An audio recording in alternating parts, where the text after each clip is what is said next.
Hello, welcome and welcome back. This is Jacob and today we are going to be continuing the Let's Play for Reavers 1999 and Chapter 5 and seeing where the story takes us now further.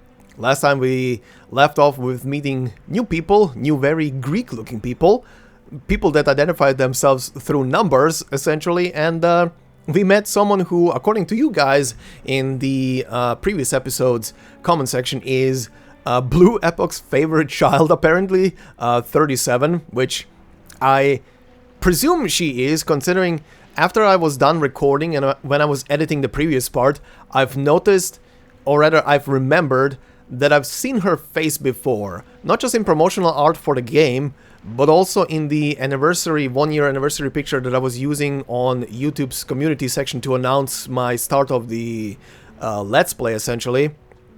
And I remembered seeing her face in there. There's also another lady in there that I have not seen yet with like a purple attire, big purple hat on top as well.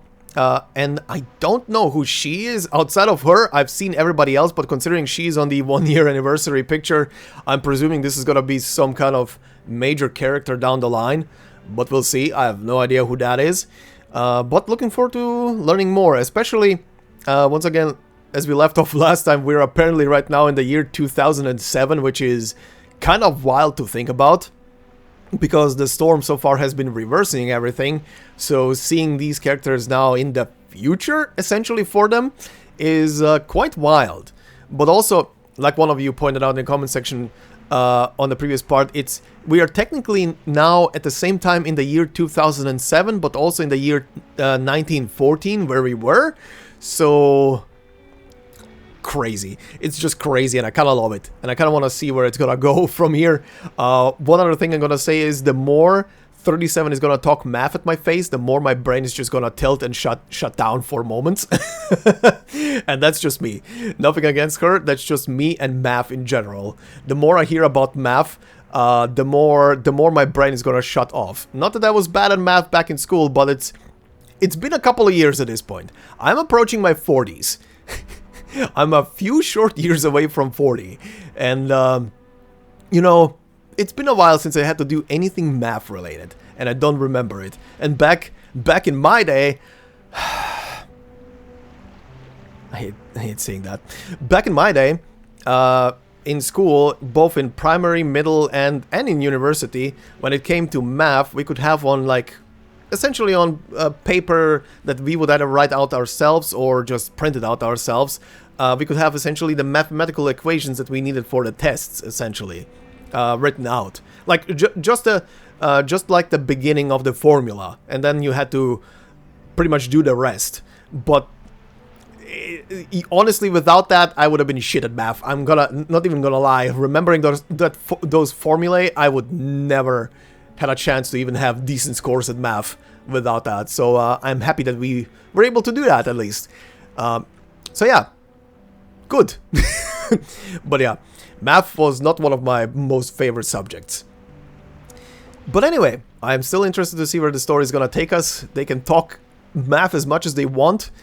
I'll absorb it. I will not guarantee that I will do anything with it in my brain.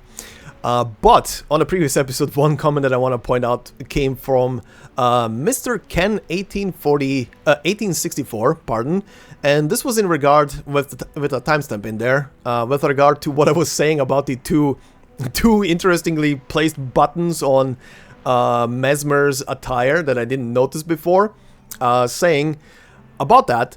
Well, you can probably make an educated guess about after reading more through the 3 doors. The Mesmers, a real-life family, use animal magnetism, so we can infer that it's not clipped at all, it's simply magnets. Very interesting.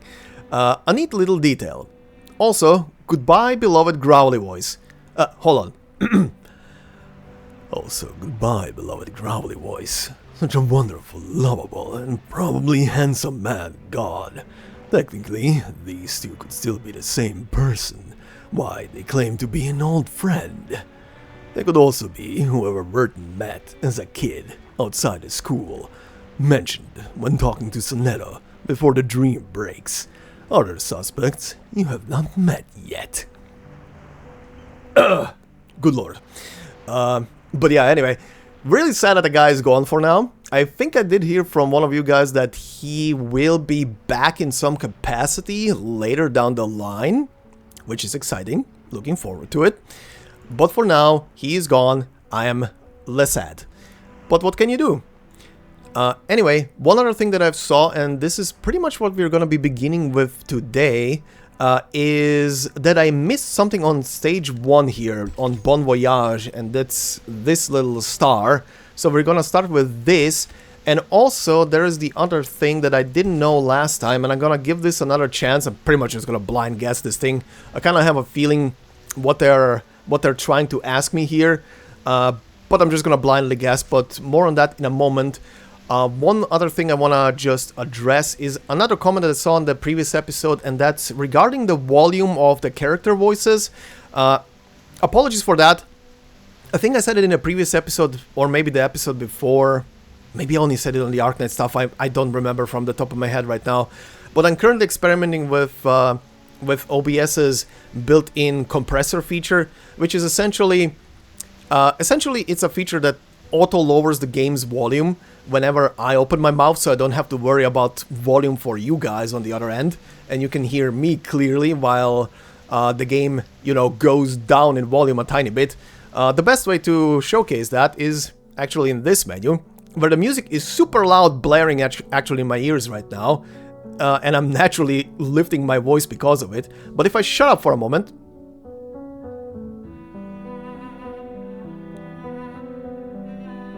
you can hear that it gets louder, and the moment I speak, it goes down. So maybe that kind of influenced it a tiny bit. I did boost the volume in the settings of the game a tiny bit, at least for the characters. The music a tiny bit, but for the characters I bumped it up quite a bit. So they should be way easier to hear now. I hope, at least. I'm gonna hear it myself later when I start editing this stuff.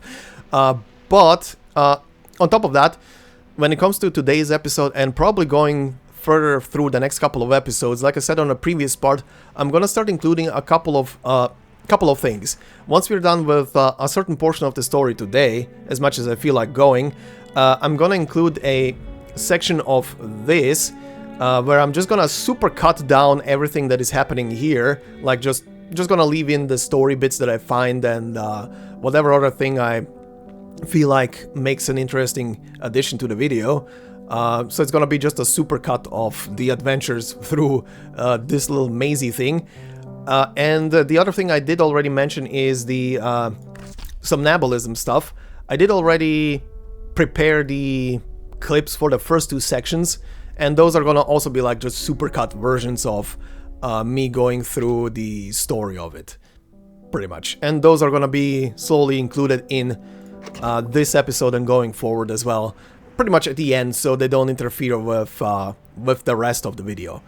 But yeah, that's about it. So let's begin. Let me see, what did I miss here? What is this? Deck decoration group. A decorative cluster that was carefully grown under the captain's care, now wilted on the ground due to the storm. Pick it up. Oh! Just one song. Rock around the ship, please, Sonetto? Excuse me, what? Deck cleaning and maintenance Tuesday, Friday, Sunday? Crew strength ranking. First place, Breaker of Bonds, Guardian of the Forest, Plaza Landscaper, Leader of the Rebellion, the Elegant Lady Oak, salute to you, friend. Second place, Communication Saboteur, Nightmare Crusher, Security Guard Nemesis, Cruising Witch. Wow. The coolest guy who brings us roasted pork knuckles, the absolute coolest. Third place, Rebel Spokesperson, Mighty War Proclaimer, Great Navigator with excellent musical taste. Of course, also a pacifist. Of course. Of course. Of course. Good God. Okay, this thing. So how many years has Vertin been walking in the storm? So I wasn't really sure what this has been asking, because obviously Obviously, from 1999 counting downwards, that's a lot of years. That was my original thought, but I think what it's asking is how many years has she been researching this storm? Which, I mean, she's young. She's very young still. So I'm just gonna count down from, I don't know, 8. And let's see what happens. One of them is gonna have to fit.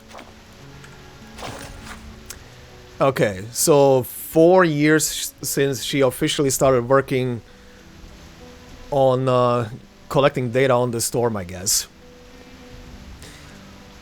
And again, I have no idea if this is anywhere mentioned specifically, like how many years it has been. But this is just like logically thinking, like how many years could it have been since? I'm guessing she started working on it after the kids literally evaporated in the storm in her past. That would be like kind of like the big leap into starting to research the thing and seeing what it's about. Anyway, analysis report on the storm sample. Storm sample. Sample name Storm Raindrop. Analyzed by Laplace Scientific Computing Center. Sampling date obscurity by liquid stain. 27. They asked a 12-year-old to collect samples. Okay. Yeah, that makes sense. So yeah, 4 years. She's around what, 16? Sample quantity 5 milliliters. Objective composition of storm raindrop. Analysis results. The sample contains water, sulfur dioxide, nitrogen dioxide, suspended solids, sediment, particles, human hair, skin flakes, and dust. And unknown matter. Further observation of the unknown matter through arcane imagining shows that the substance presents a bifurcated structure with radial energy fluctuations, identified as an unstable unknown nuclide, temporarily named asymmetrical nuclide R. The substance disappeared 5 seconds after observation. In the image captured in the 4th second, the dispersion of surrounding energy was observed. No stable state of asymmetrical nuclide R was observed. Huh. Very interesting. So it was only there... The substance was only there for 5 seconds after the observation on it started. A controlled experiment was conducted to explore the nature of asymmetrical nuclide R. Based on the results, it is believed that asymmetrical nuclide R, the more I'm saying it, the easier it gets, is an important constituent in determining the characteristics of the storm. Further follow-up studies are recommended. Appendix 1. Image of asymmetrical nuclide R. A black and white photograph taken during the experiment, in the center of which a white luminous... Now, is this a Greek letter or is this just a... This is not a regular Y. I don't know what this one means. I'm just gonna call it Y for now. A Y-shaped substance can be distinguished. Appendix number 2. Experimental recording number 1. Experiment recording number 1. For this direct contact experiment, 0.5 milliliters of raindrop was placed in contact with a laboratory mouse. Oh, poor mouse. Hair and skin tissue damage and deformation started from the contact site, with swelling observed around the wound. The wound spread outward. Ouch. Final depth of the wound about 3 millimeters. Diameter about 11.5 millimeters. Ow. Appendix 3. Experiment recording number 2. For this direct contact experiment, 0.5 milliliter of remaining raindrop was placed in contact with a laboratory mouse after the disappearance of asymmetrical nuclide R. No visible skin tissue damage, no wounds. Ah, so this is interesting. So once the once this R substance disappeared out of the raindrop, it was no longer it was no longer affecting anything. Interesting. What does that remind me of? Oh yeah, that reminds me of the rain in... I think I said it before already. That reminds me of the rain from Death Stranding. The Timefall rain, essentially. For those of you who haven't played, essentially, in Death Stranding, the rain that falls, the Timefall rain, whenever it hits something, like, let's say it hits a person's skin, the person's skin on that spot will immediately age up super fast. Objects like metal will start to rust super fast. Essentially, it accelerates time. That's what it essentially does. But once it hits the ground, it's normal. It's just water. That's pretty much what it is. And this kind of reminds me of it very hardly. Anyway, let's continue with our story, shall we? So, canned beans. In the pocket, there are green peas, flat beans, bitter beans. It's not hard to tell them apart. Okay?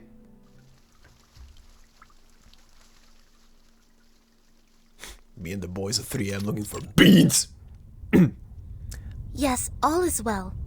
Okay, that should be loud enough now, I think. Those dolphins sent us to the other side of the currents.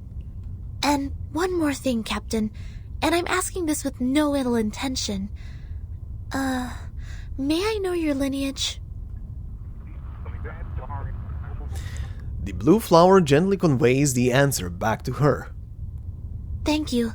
I wish your next mission would be trouble-free too. Sonetto sighs softly in relief and turns the knob back to the original position. The members of the Razer squad are all humans.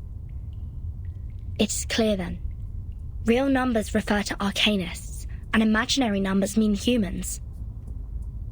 Then what is the rest of this nonsense? Wait. Real numbers refer to Arcanists. Okay, so real equals Arcanist, imaginary means humans. Okay. Humans are imaginary? Interesting. Sonetto, Vertin, and this apple are integers. Yeah. Sonetto, Vertin, and this apple are integers. While Miss Lilia and I are fractions. Don't bother asking. I'm pure blood. This apple is also made of pure apple juice. I only consume 1.5 volt DC. So it's not determined by our lineage, or Regulus would have been an integer too. So why on earth am I the irrational number? Why only me? Oh, I don't know. I don't know. You tell me, Regulus. Unfair. I demand the ruling to be changed. Shut up. Grappled hard to get you on this island. So you have no choice but to stay in the worst guest room. Do you call this a guest room? A cell, more like? Well, you are a pirate. The cell is left unlocked, so clearly some vestige of human rights and dignity remains on the island. Regulus shakes the railing as fiercely as if England had just lost the World Cup.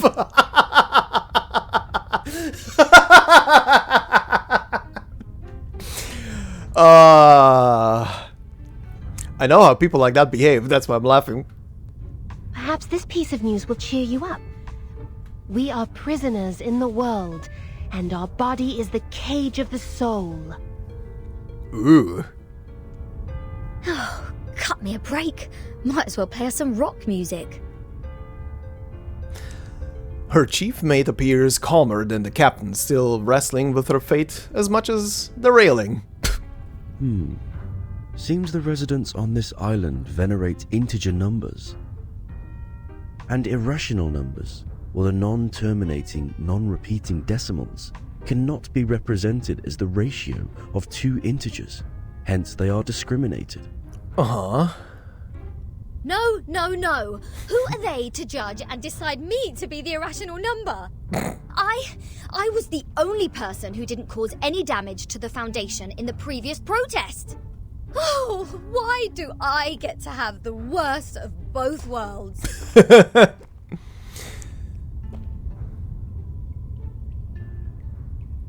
I've requested information from Miss Moisson about Apeiron, but it will take some time for the files to come in.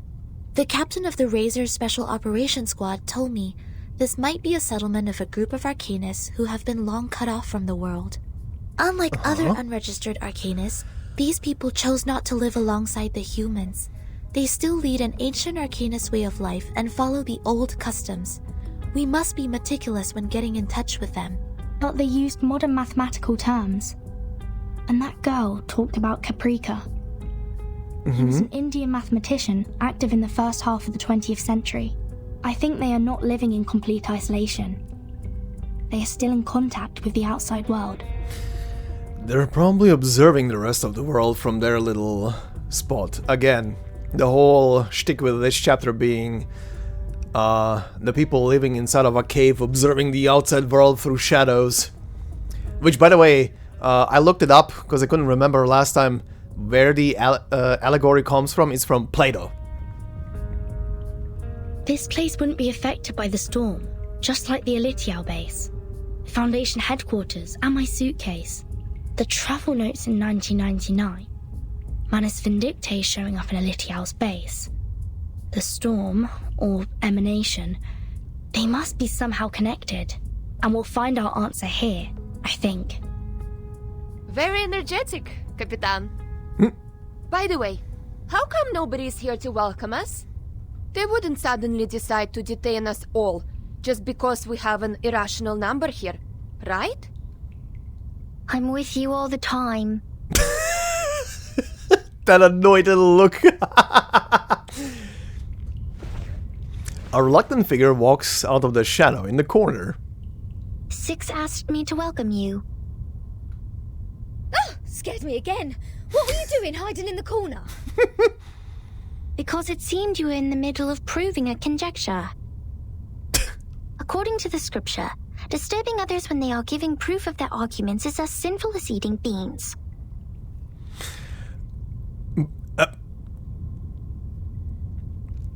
What? According to the scripture, disturbing others when they are giving proofs of their arguments is as sinful as eating beans? Huh? I don't want to be bound to the rocks of the Caucasus Mountain and have vultures eat my eyes after my death. Eating beans? Thank you, Sonetto. Eating beans is the sin of sins. What? The biggest, worst, and ugliest crime. People eating beans will never transmigrate. They deserve nothing but eternal punishment. Wait, what? Does she just not like beans? Is that it? Is that the shtick here? Am I getting the vibes right? Is she just in hate of beans? What? Are you serious? Is this rule only for soybeans? What about broad beans, snow peas, chickpeas? Oh god. And what does it say about other bean-based products? Oh god. We're Beans talking about are beans. I think she just doesn't like beans.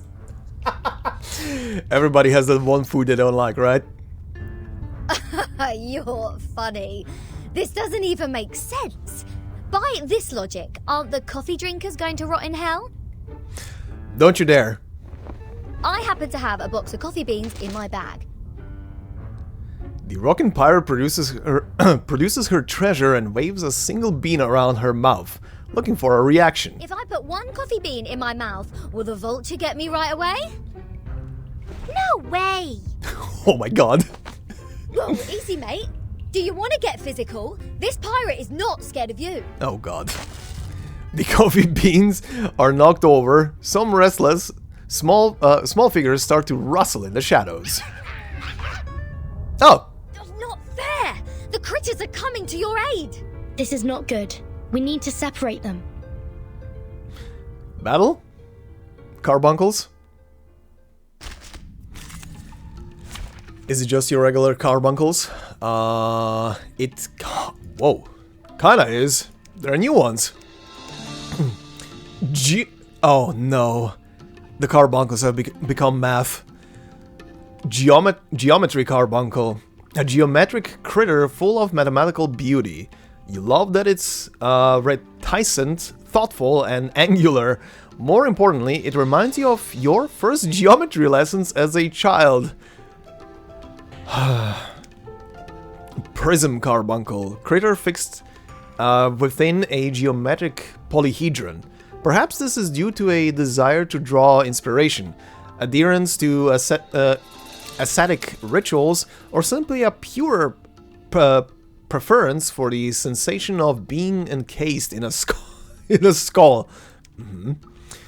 Gravel carbuncle. Critter found on a dwelling in geometric stones. It reminds you of a toothpaste squeezing problem-solving process. What? Temperament isn't always due to sensitivity or fragility. Perhaps mathematics is simply incompatible with restless dispositions. I swear, this chapter is gonna make me dyslexic. Greetings. Okay, well, let's solve some math problems.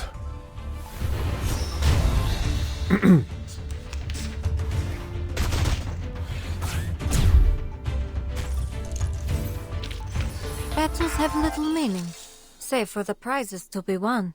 Well, that's good. The critters are not doing kamikaze attacks. When they die. Oh boy.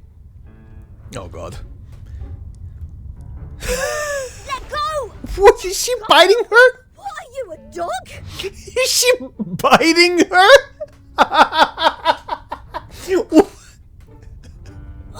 Vertin! Sonetto! Lilia! Get her off me! What is she doing? What is going on here? 37, let go of the guest's head. Now. Bad? Sit? What is happening? Why did she bite her? 37 sticks out her tongue and lets go of Regulus reluctantly. She returns to the corner, giving the floor to the rest of them. Sorry that I'm late. Hi? I'm Sophia, the corrector of Apeiron. I will take over from here. I like your hair. Very red. Very like. Oh, finally! We have an ordinary person here. Please, let's talk on the way to the outside. And yeah, someone with an actual name, not a number. Okay. Fucking bit her head. She goddamn bit her head. What the? That child. What do we have? A notice of use related to one of the most advanced armaments in a bygone era. Oh, okay. Villiers W5 Strategic Razer Enhanced Version. Instructions for use. Number one. Wait, what? Why am I reading about razors? Number 1, preparations. The Villiers W5 Strategic Razer Enhanced Version is issued to the Foundation Special Operation Team's FSOT. F-soft? Soft? Very soft. And will be distributed along with other equipment during your initial gear issuance. Please carefully check the equipment receipt list to confirm that you have received the correct model and number of items. The Villiers blah blah blah is developed by the Laplace Scientific Computing Center LSCC, designed for the daily mission needs of human team members. It does not require arcane skills to operate. Before official use, proficiency in the correct use of this equipment is required, and the user must pass related practical training assessments. Oh, is this the swords or weapons that they are using? That's what they call razors, I guess. Number 2, awakening and linking. When first equipping the Villiers W5 Strategic Razer Enhanced Version, please manually awaken and link the weapon by performing... Okay, yeah, I literally just got my answer. Weapon by performing the following operations. Sit with eyes closed and perform a deep breathing in 10 seconds intervals until the body reaches a meditative state. After opening your eyes, silently count to 5 seconds, then grasp the handle of the equipment with both hands. Release your hands after feeling a slight vibration, at which point the Villiers W5 Strategic Razer Enhanced version will be awakened and successfully linked to you. This just sounds like binding an item to you in like a D&D campaign, where it's soul bound to you essentially. Anyway, number 3, parameter setting. When first equipping the Razer, please follow these steps and wait for the weapon to adjust its parameters according to your body data. Grasp the handle of the equipment with both hands, quickly clench and relax, repeating 3 times. Place the equipment upright, with the tail and against the tip of your right foot. Raise your chin and wait for the razor to buzz once. What the hell? Place the equipment horizontally, lift the razor to shoulder height, turn your head left and right once each, and wait for the razor to buzz once. Read clearly in a moderate voice. Entities should not be multiplied unnecessarily. Wait for the razor to buzz once. Also, what was that with my voice just now? What the hell? This sounds like steps for a dance.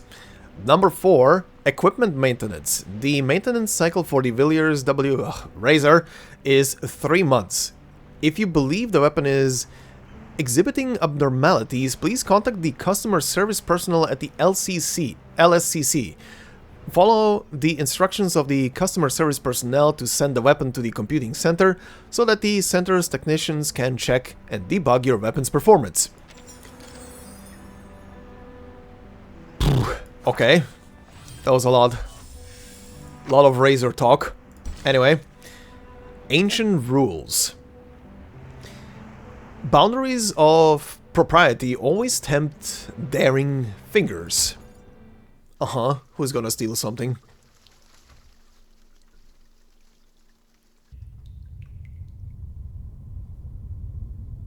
We believe everything can be translated into numbers. Right. Things are made up of numbers, and mathematics is the key to opening the gate of truth. It is like the fire that lifts us from the darkness. This world may decay in time, but numbers will transcend the limit placed for all other things in existence. And if one can take up the challenges and improve oneself with practice, they may clear their thoughts and find out their truth. As they speak, at the end of the long tunnel, there comes light. Pretty? That is, to find out the number of their soul. Oh, this is more like a place for proper conversations. Broad, open, as vast as the high seas. The number of their soul. That's why these people are called by a number, huh? I'm guessing. Hold your horses, Miss Regulus. If you were to speak of consuming beans again, I will have no choice but to send you into the depths of the sea. What is these people's problem with beans? Fine. I haven't done anything yet. Miss Sophia, could you please repeat all the taboos on the island? It was too dark in there. I didn't take them all down. Worry not, Miss Sonetto. I have them all recorded. The blue flower shakes in pride, showing the results of her attentiveness. 1. Abstain from beans. 2. Do not pick up what has fallen. 3. Touch not a white rooster. What are these Zelda rules? Touch not the white rooster? Is a chicken army gonna appear? Are they gonna peck me to death? That is actually terrifying. 4. Do not poke the fire with swords. 5. Do not jump over a crossbar. 6. Do not cut wood on a main road. Also, I love the tune in the background right now. 7. Do not enter the hall in new garments. Enter the hall from the right, and leave from the left. Do not enter the hall in new garments? Enter from the right and leave on the left? 8. Do not keep swallows around your house. 9. Do not sleep on a grave. 10. Make the bed as soon as you wake up, leaving no imprint of your body.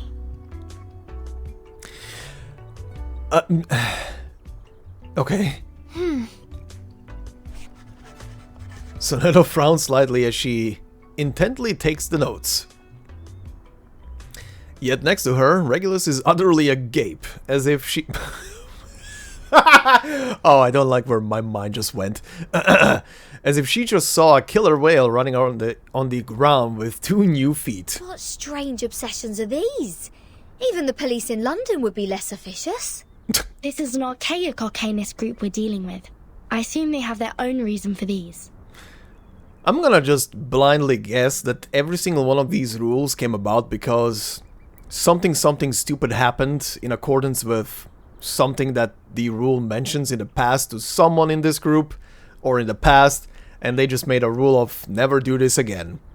But what else are we going to do if we can't pick up the things on the ground? Just let it rot? Oh, this doesn't even make sense.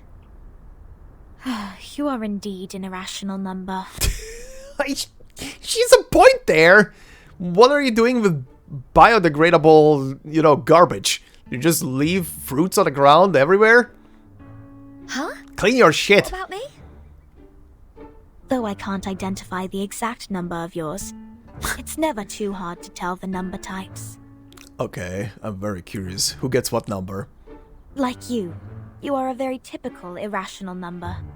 Irrational numbers are disobedient, sometimes unreasonable, and they hardly play by any rules. Just like the non-terminating random numbers following its decimal. These numbers are the floating points, or the noises. People of this type are the random ones whose actions show no pattern whatsoever. Uh-huh. Disobedient, unreasonable, never play by the rules. So that's what their judgment is based on. Oh, she even gets the rock and roll part right. Indeed. Stop pulling my leg. This pirate will not so easily be defined. What about you? What's your number then? I'm still learning. My time to reveal my number has not come yet. 42. Oh, you don't know? Well, I can help you with that. Oh god. You are an irrational number 2. Oh no, don't do that. Don't do a no you. A little crystal green ball coming from nowhere precisely hits Regulus on the head. Ouch! What is this? A grape? What is this? What is this story chapter? Just bully the Regulus? Huh. A perfect parabola. Oh god. 37 stands behind them, holding a bunch of juicy grapes in her hand. She seems to be enjoying the moment. Oh, it's you again. I won't be bettered in a fight this time. Oh god, no. Regulus's face is lit with anticipation. She is well prepared for another fight. But Sophia takes a step forward and stands between them. 37? Shouldn't you be off preparing for the doctrinal meeting? Oh, sad mathematical baby. 6 asked me to take care of our guests. But I'm usually the one who receives the guests. Engaging with strangers might be a little difficult for you. There's no causal link in these 2 events. People always bother you with trifles only because you're fine with it. Do not sleep on a grave, and do not cut wood on a main road. Idleness is the cause of the breakage of one's flesh and soul in the long journey of perfecting oneself. Those who have not yet found their numbers have even fewer excuses to be indolent. Besides, why would you place the head of a guest in your mouth? She said she's going to eat beans. Okay, go on, rationalize it a bit more. That does not justify your action. Come to think of it, is she safe to bite if she had consumed the beans? Wouldn't that make you the bean eater as well? Oh no. The right way to deal with this is to throw the offenders into the sea. Let the Gorgon current take them and confine them in the ever-repeating circular motion. Oh yeah, this is the most optimal solution. How come you didn't think of it? This is one of the most basic set problems. Hello? Are we done with the chit-chatting? Conspiring to my face to throw me in the sea. Mind you, this pirate's tolerance has limits. Regulus picks up the grape that 37 used to hit her earlier and throws it at 37 with all her strength. Oh boy. Boop! The grape hits 37 on her forehead. 37 looks shocked. Her mouth falls open with horror. Uh-oh. Right in the bullseye. Uh-oh, you picked something up, Regulus, you ding-dong. Oh god. What? What's that look on your faces? An eye for an eye, a tooth for a tooth. I didn't start this. Regulus, did you just pick up the grape that 37 threw at you earlier from the ground? Did you just violate the rule of not to pick up what has fallen? What? She did. Oh, something actually happening? The sound of wings suddenly comes down from above. Uh-oh. A few stiff feathers with golden trim drift down like falling leaves. Sophia's expression freezes. Uh-oh. Get down! Abraxas incoming! Abraxas? Take the offenders with it! Uh-oh. A chicken's head and 2 snakes as a feet. What? What on earth is that? Oh. A cockatrice? This is not good. They seem dangerous. Regulus, come to my side. Ooh. Is it a cockatrice? Hold on, let's see. Oh yeah. Oh yeah. Oh yeah. All the same, huh? Well, 2 different kinds. Let's see, the blue one. Abraxas. The guardian of the Apeiron precepts. A few insignificant threats of, or the transcription of the decrees penalties until consciousness rises up and ascends along with the neck. The violator maintains a significant degree of optimism. And the swift Abraxas. You rejoice in the brief escape from your crimes, indifferent to certain minor noises and birdsong. Everything is fine. You have enjoyed the last of your peace. Oh good. Chickens. This trial is mine to judge. Okay, not really a cockatrice. But yeah, Abraxas. Okay, well... Chickens. Chickens with snakes. Time to grill them. Noble or lowly, sin shall The be light that punished. illuminates all. Now, to preserve this memory in our dreams. So many stacks of poison. Chickens. Regulus! This is Zelda. The enemy is almost invincible. One of the Abraxases holds Regulus with its snake feet, like an eagle clutching a turtle dove, leaving for the dungeon. Captain! I can't leave her alone. This apple shall follow her. Apple follows the Abraxas. He looks weak and lonely in the air, like a left behind sparrow.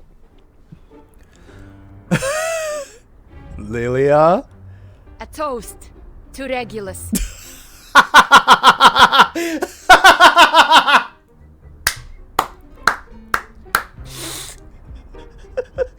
To her ever-fighting spirit of breaking away from jails, no matter how many times she has been put behind bars.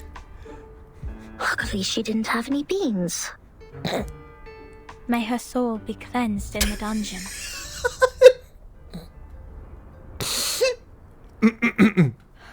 What a mess. Ena eftegramot mima. Schimatizate otan enosume dios semia. Ooh. Ooh. Sophia gently touches the Didn't get that. Sophia gently touches the brass ruler on her waist. As the glow fades, the grassland has been flattened to its original state. Oh. Timekeeper, did you see that? The arcane skills cast by the congregation on this island are very different from those we have seen. Mr. Apple is with Regulus. She won't be in danger for now. Let's follow Sophia. As they walk, the woods become less dense. Ooh. Oh yeah, very We Very have Greek. wasted too much time on unnecessary matters. As they walk, the woods become less dense. At the end of their path, there is a triangular stone statue standing among the trees. Miss Vertin, this is the place you've journeyed to visit. The Hall of Apeiron. This is where we share our knowledge of Numa, which is also the storm you've been referring to. Uh-huh. Finally gonna get some answers. Tiny answers. Maybe. Would love something at least. Like a big hint. Ooh. Oh my god. Isn't that... Oh god, no. Oh. I will recognize this thing anywhere. Nothing left behind, right? Yeah, okay. Alright. Silent meeting. Silence is golden. We'd do well to possess this virtue. Alright. Oh boy, is she actually here? Is Goop Lady here? Before you enter the Great Hall, please place your right palm on the stone and swear to it solemnly. Uh-huh. Okay, that scared me. I thought the game is gonna crash. The sound cut off for a split second. I don't know what's going on. The girl closes her eyes and begins an emphatic prayer. I wish to be baptized in the water of Gnosis and be rid of the long darkness of ignorance. I wonder if the thing she just said is what's written here.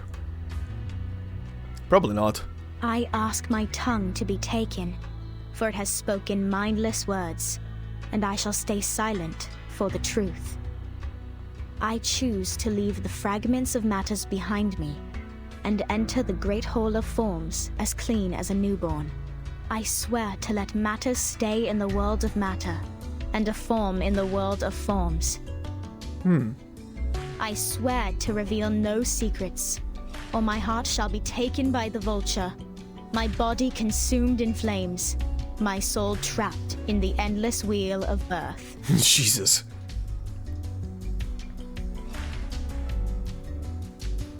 Now, knock 3 times on the stone. Put on these ceremonial dresses. That'd be all. Ooh. Is everybody gonna be in this attire now? Remember to enter the hall from the right, and leave from the left. Okay. You are the humblest audience here, hence not allowed to speak. Please, stay quiet, and keep the secrets you heard at heart. I will arrange your meeting with 6 after this. No problem. Miss Sophia, could you give us some privacy? Please, enjoy. I have nothing more to say. She walks away indifferently, as if none of them actually existed before her. Vertin, are we really going to do this? That oath we have to make to enter the hall sounds vicious. Oh yeah. To stay quiet and keep the secrets. It's similar to the training we once received. I can go inside on behalf of Timekeeper. No, I'll come with you, Sonetto. But I can't sense any sign of arcane skill on this stone. The oath is more of a formality than a curse. The warning is lifted then? But when Sophia repaired the floor in front of us with her arcane skill, there's no fluctuation of arcane power either. I can't even sense the slightest signs. Huh. It's either a kind of arcane skills we're not able to detect, or the moment we stepped onto this island, We've been trapped in a tremendous ritual. That's to say, any Arcana muse on this island is only a part of this giant flow. Huh. You're basically... You're basically inside of a giant soup pot. And you're just steering the soup around. We don't know where this flow is leading us. We know nothing about it. It's too perilous, Timekeeper. I know, Sonetto. But as long as we obey their rules, we won't get into other trouble. The doctrine of the Apeiron is to live in solitude and seek nothing but the truth. In fact, they've never been aggressive towards us. I think of this differently. Think, the pure-blood Arcanist community, the unknown Arcanum power, and the obsession with certain knowledge or identity. Sound familiar? Mm-hmm. Yet, we haven't spotted any traces of the manners here. Manus Vindictae is like the rat living in the gutter. I don't think they will let go such a favorable chance. Which means we need to find out the truth. I believe in Timekeeper. Lilia shakes her hands. I have zero interest in this meeting. I'll stay outside to keep a lookout. Take care. Yeah, that's actually a good idea to have someone on the outside. There is no time to hesitate. The door already lies before them. Huh?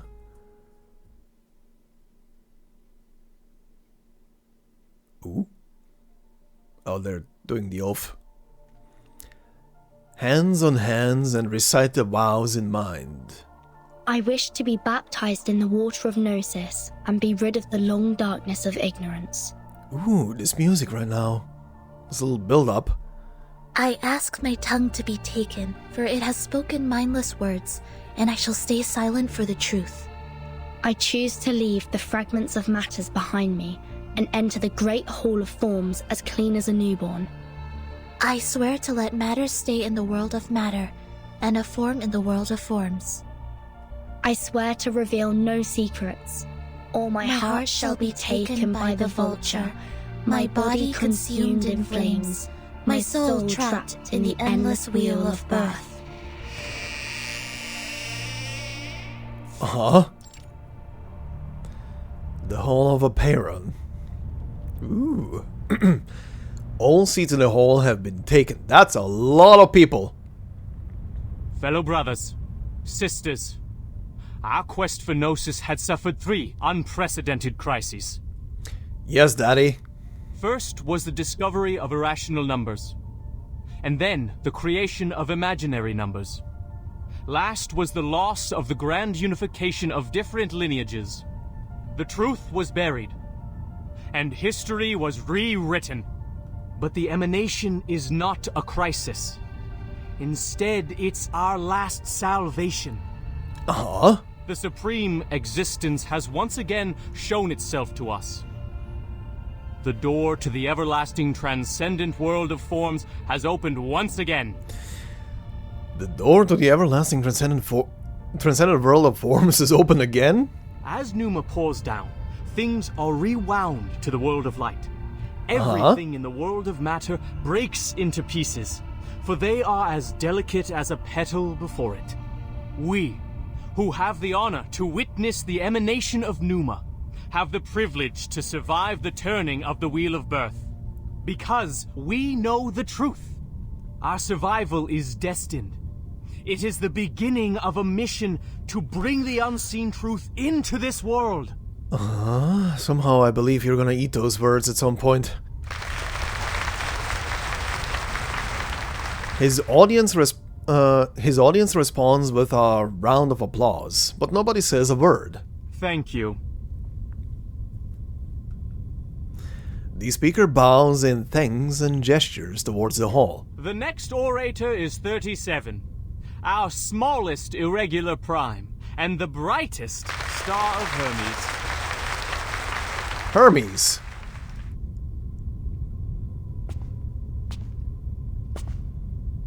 Ooh. Pretty. The applause stops. A moment of silent reverence passes. A dedication to truth. The emanation in 1929 only lasted for 2 days. All methods to calculate the Numa emanation failed.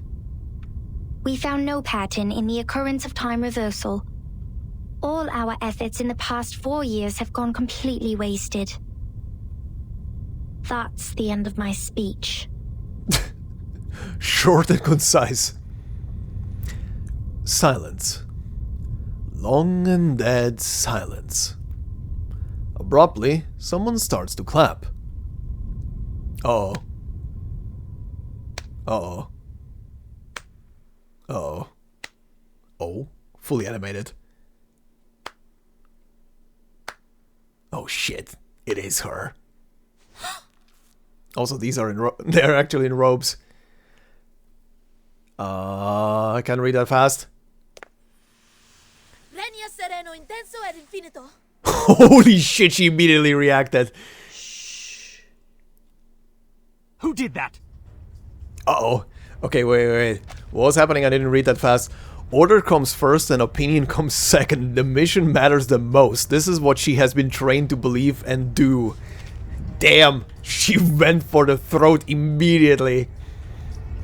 Who broke the silence?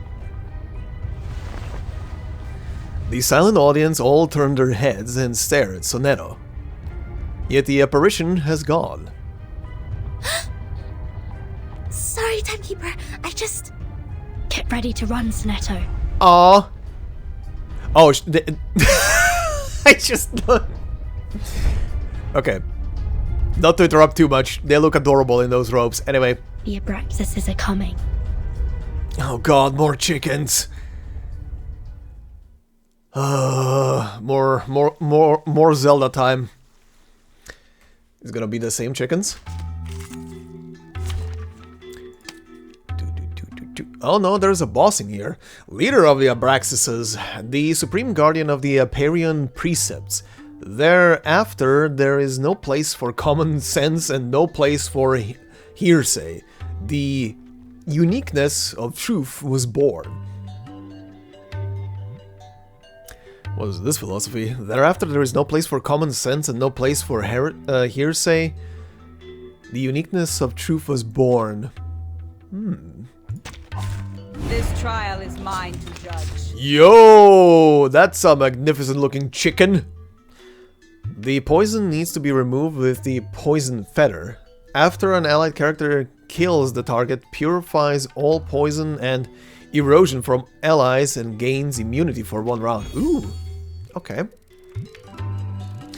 Big chicken. Alright, time to roast. I love me some deep fried chicken. That was certainly a choice. Loading. Charging. Our blood will burn. Faraday's miracle. Barrage.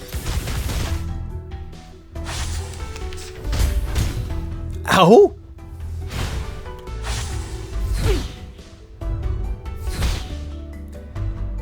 Stop bullying the robo lady. You big fat chickens. Okay, let's see. Agreed. Wanna kill that thing. An eye for an eye. A tooth for a tooth. Wanna kill that thing as quickly as possible, but that's gonna take a while. Noble or lowly, sin shall be punished. Yes, that's it. Bully the person who is in front and is tankier. I hope you like a splash of red. Give me 1 extra card. Let's combine it with... Let's combine it with you. Play I that. hope you like a splash of red. Play Loading. that. This is gonna be for the next round. Play that. An eye for an eye. Close your eyes. It will all be over soon.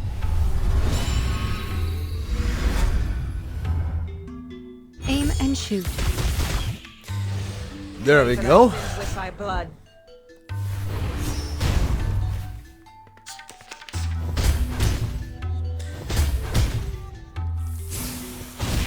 Ow. Okay.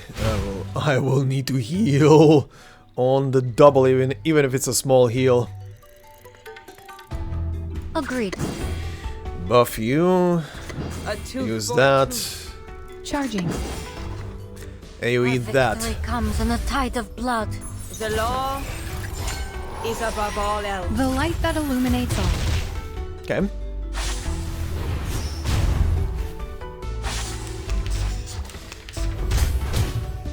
Stop bullying the Robo Lady! Damn it!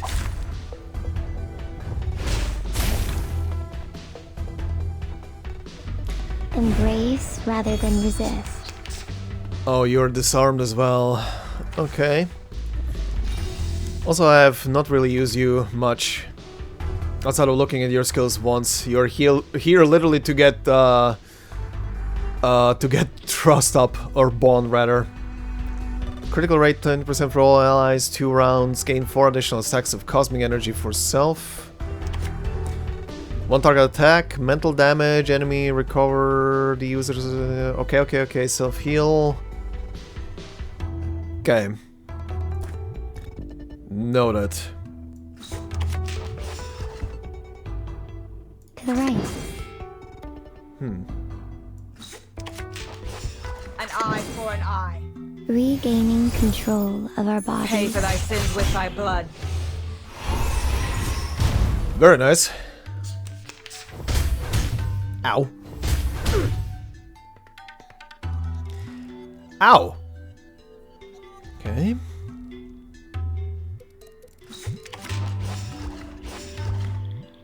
Big hit. Off thou This is no ordinary thing. Thou shalt make an atonement for thy sins in full. Trust Nice. me, it won't hurt. Nice. Chicken almost dead. Stupid chicken. You're getting deep fried, just so you know. An eye for an eye. Feeleth pain and knoweth regret. Sliced and diced. Save for the prizes to be won. Ooh. Back to Regulus, huh? First. What do we have here? A refresher of the essentials. The island's precepts must be memorized. When entering and leaving the assembly hall, from which side do you enter and on which side do you leave? Right, left. Hell yeah. Oh, that was it? Okay. Cool. The Pirate's Proof. Crossword King. Ha! Lucky for once. Regulus. What the hell? Also, I'm low on energy right now. Gonna have to refresh. Can somebody tell me Oh god, no. why I constantly get locked up ever since I've known Vertin? Cause you don't know when to shut up? In a now neglected corner, the rockin' pirate is deep in thought. First locked up in a suitcase, then a foundation cell, now this! Oh, what else could it be if Vertin weren't the jinx? Yeah, of course, it's Vertin. Yes. Lads! I know what's going on! You got the wrong person! She is the most irrational number here! The dungeon gate remains tightly locked. The wood made of it wouldn't understand her words. I'm knocked. What does it say here? Freedom will be granted once the proof is completed. That's to say, I have to prove myself not an irrational number to get out of here. Which is exactly what I've been trying to do, isn't it? Rat. Sure. Her fist smashes against the wooden gate. She drops to a crouch because of the pain. Captain, maybe you're in the wrong direction. This apple presumes that the followers on this island have a close connection with Pythagoreanism.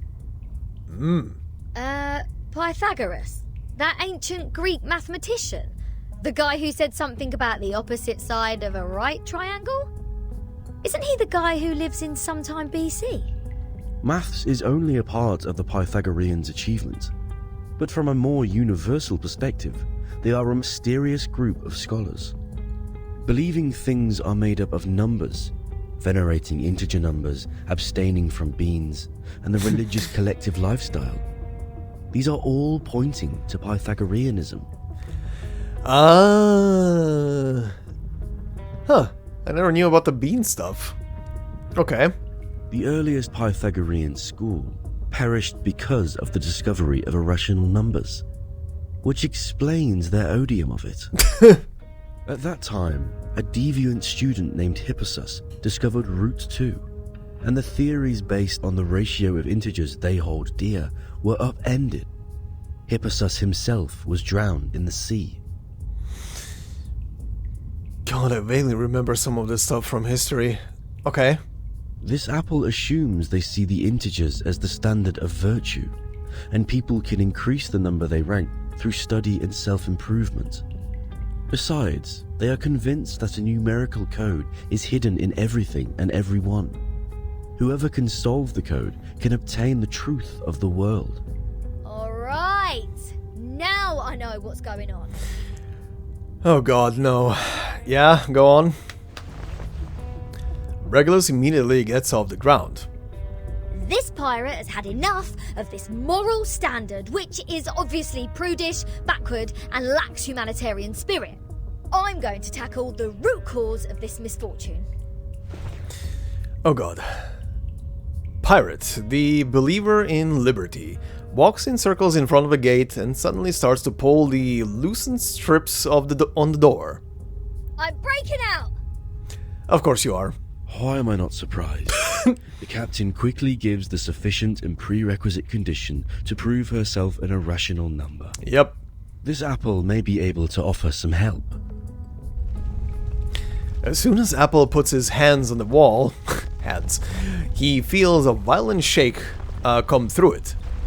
What's happening? An earthquake? The sound of birds and beasts echoes into the cell. Chief Maid Apple floats out from the gaps of the guest room, making it through inspection. All Abraxases are flying in the same direction. Is this their habit, or...? Oh, they're going for the hall. Ah! The roof is about to collapse! How many chickens were there? So far, this place has made the London Juvenile Detention Centre a heaven on earth. Of course you would know what the London Juvenile Detention Centre is like. I'm not even surprised. Fortunately, the scattered rocks were not... Oh, this is all advancing. Fortunately, the scattered rocks were not enough to fill the spacious guest room. Regulus pulls herself together and resumes her prison break once again. Perhaps the collapse made the cell drafty. A cold, gloomy fog descends to the room. The wooden gate, however, stands still. Oh, is there a piece of paper? Did one of the Abraxases drop this? Strange. Huh? The unsolvable puzzle. Oh god, what am I Is this looking a at? math problem? It is. I don't like it. Okay, I have no idea what this is. Continue. 0.4, 0.7, 1, 1.6, 2.8, 5.2, 10, and 19.6. 8 numbers in total are listed in this order.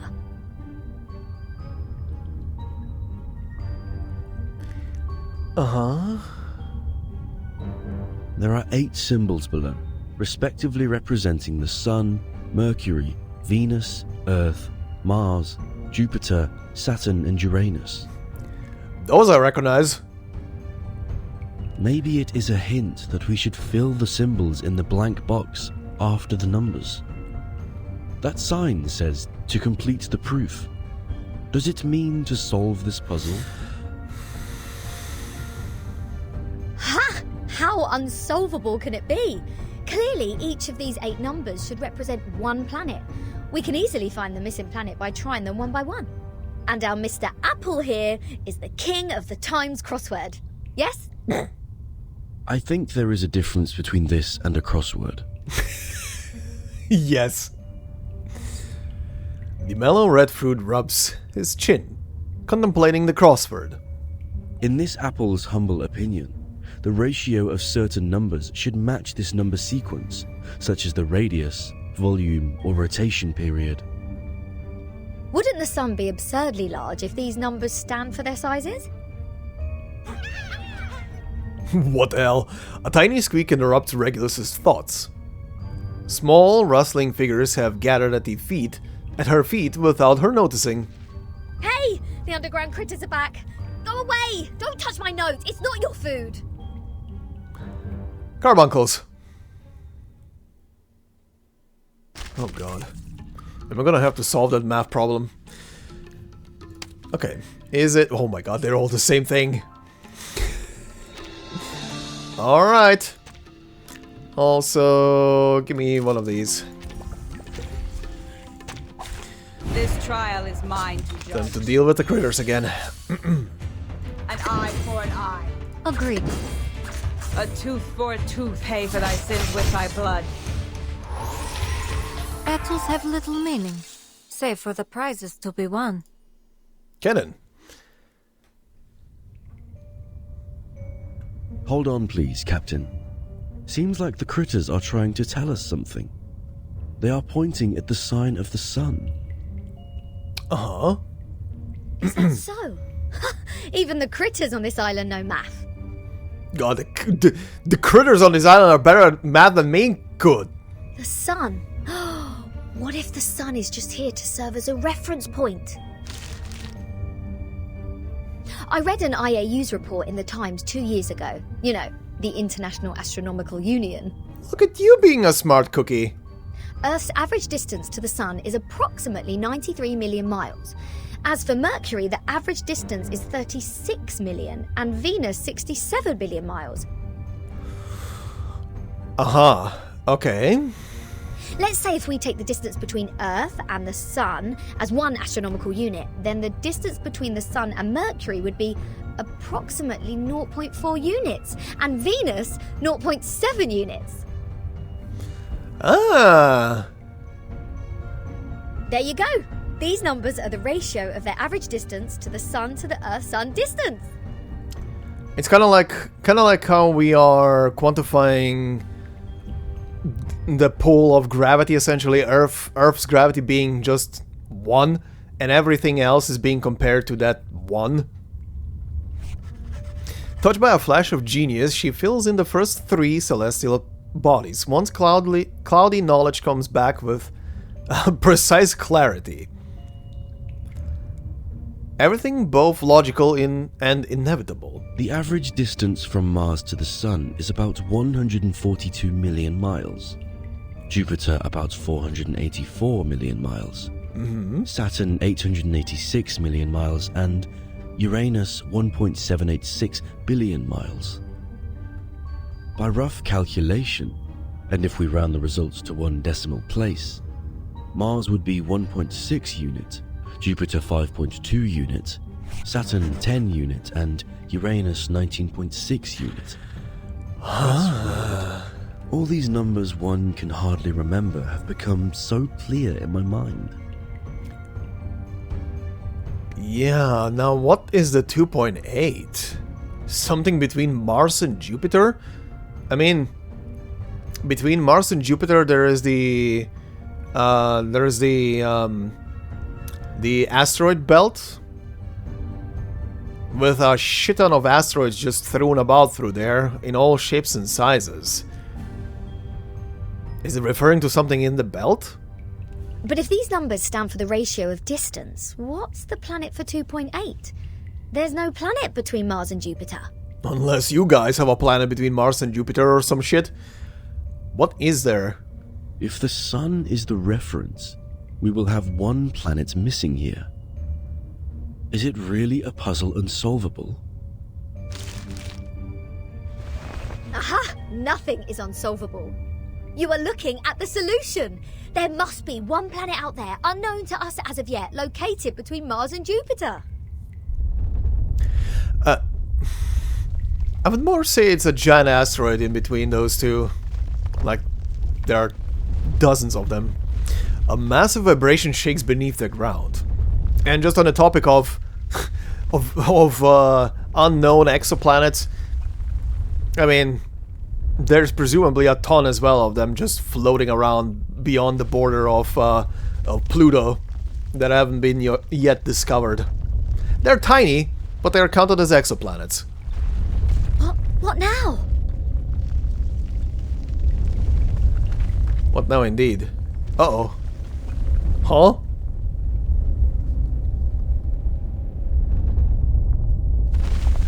What's happening?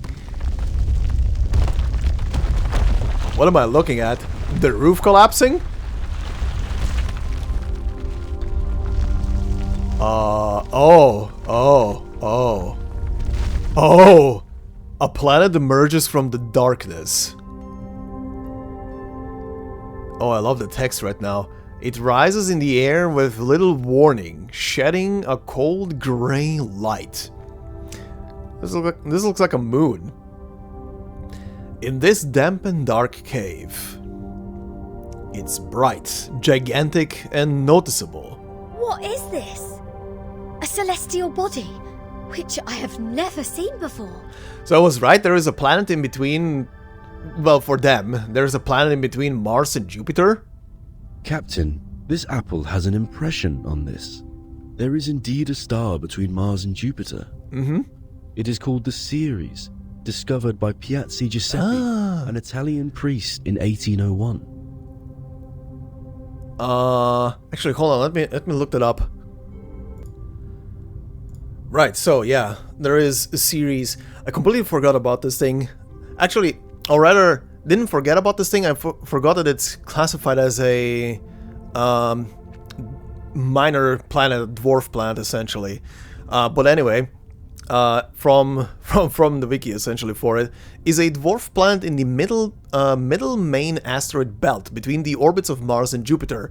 It was the first known asteroid discovered on the 1st January 1801 by Giuseppe Piazzi at Palermo Astronomical Observatory in Sicily, and announced as a new planet.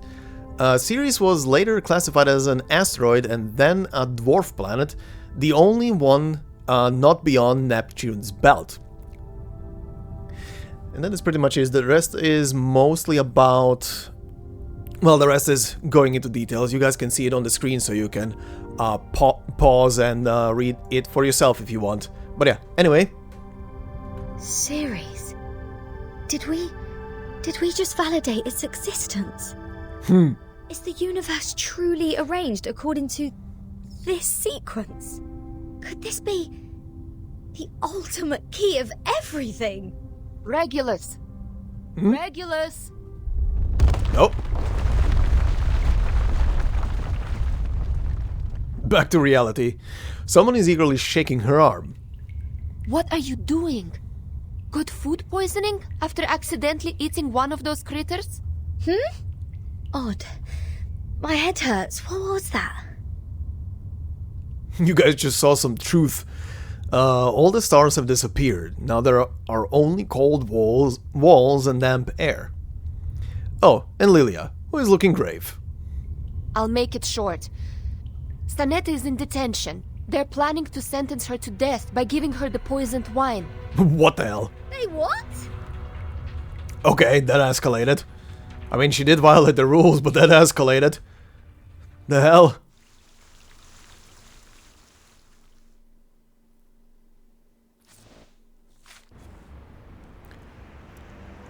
Oh, Conchal is back.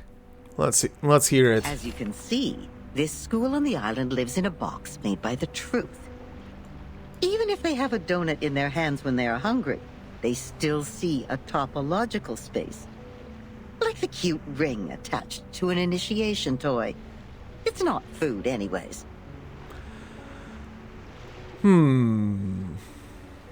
Yeah, listening a bit closely into the voice, she is performing in a very similar way to the growly voice.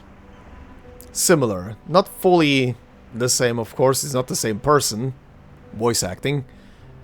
But it's there. They do have kind of like the same line delivery. But if you give them a puzzle, they will enjoy it like the best Kaiserschmarrn. Oh, my apologies. I was not talking about the one you are holding. Also, look at you saying Kaiserschmarrn almost perfectly. Nice. It doesn't taste good. No. With all due respect, that thing in your hand is pretty old. The mold on it seems to come from the 18th century. Ugh. Judging from the smell. Ugh. I'm sure you know it will make you sick if eaten. Uh-huh. But we have to admit, it is not just ordinary mold. It reminds us of the story in which, once, a merchant's son looked up at the night sky and found the answer to the stars for us. Oh, yeah? The young man firmly believed that the movement of the stars and the sun follows certain laws. Just like how the delicate gears in a watch work together. All this talk about the stars and stuff reminds me of an anime that is currently airing in the season. Hold on, let me just quickly look up its name, because it's absolutely fantastic and I think more people should watch that thing. Right.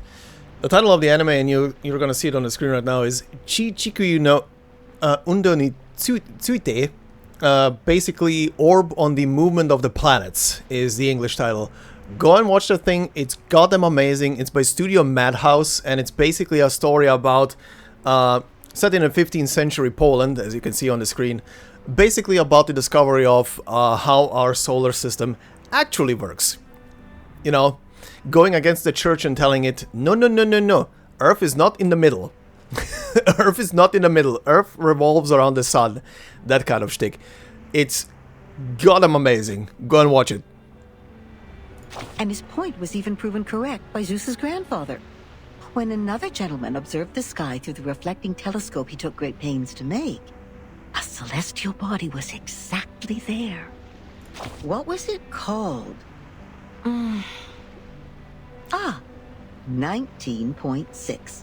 The 8th number in the sequence, the 7th planet in the solar system, and the legendary God of the Sky. If the world was not created by God, are there any theories we can use to explain such a beautiful law? Yes, the one that says it never actually exists. Anyone can see the breach in this number sequence.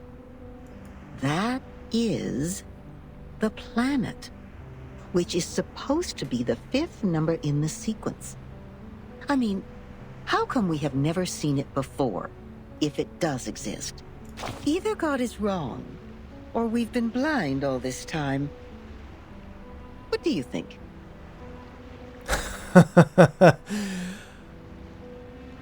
Okay, so first off, saying God is wrong from my perspective of I have been raised Christian, but I don't really give a shit. So calling God out, sure. We've been blind all the time. I mean,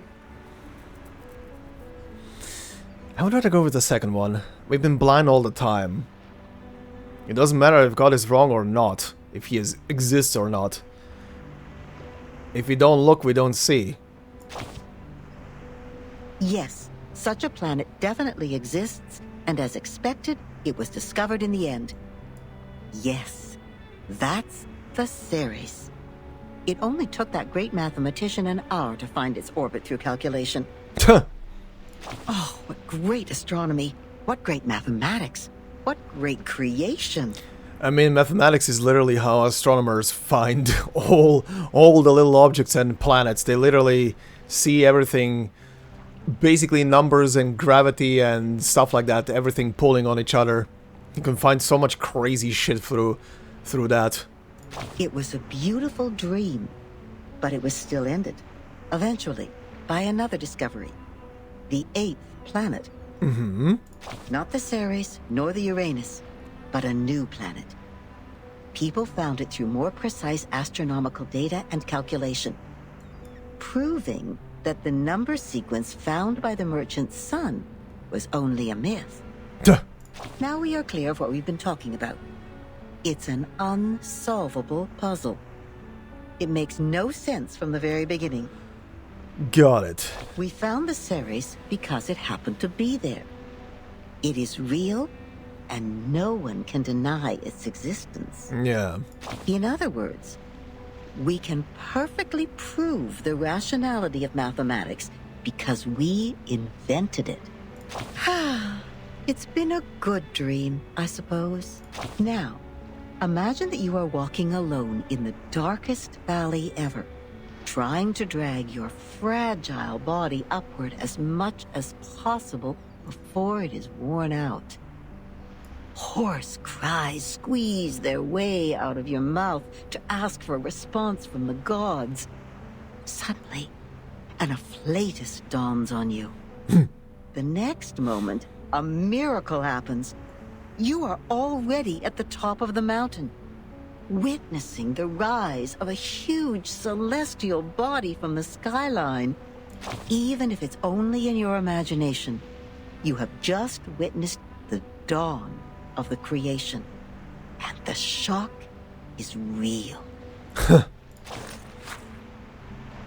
Yeah. Ooh. I love this little diorama. Nice. God, Saturn with its billions of little moons. Where is... 1, 2, 3... Jupiter, I presume. Yeah, it's big enough. Yeah, Jupiter also has like bajillions of moons around it. And new ones just keep being discovered. There's so many little celestial bodies swarming around it. Same for Saturn. Okay, let's see. Ooh, nighttime. That looks lovely. Oh, cutscene only, huh? The ruler's help. The perfect shape requires the help of a ruler, a compass, and a set square.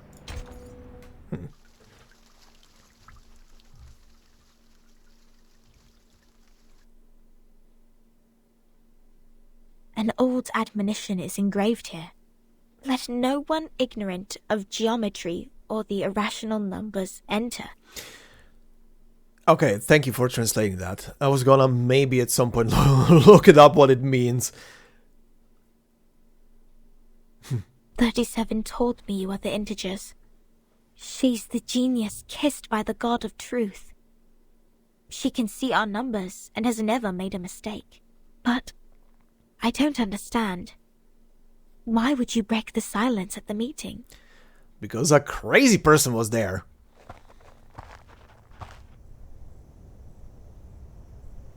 I apologize, Miss Sophia.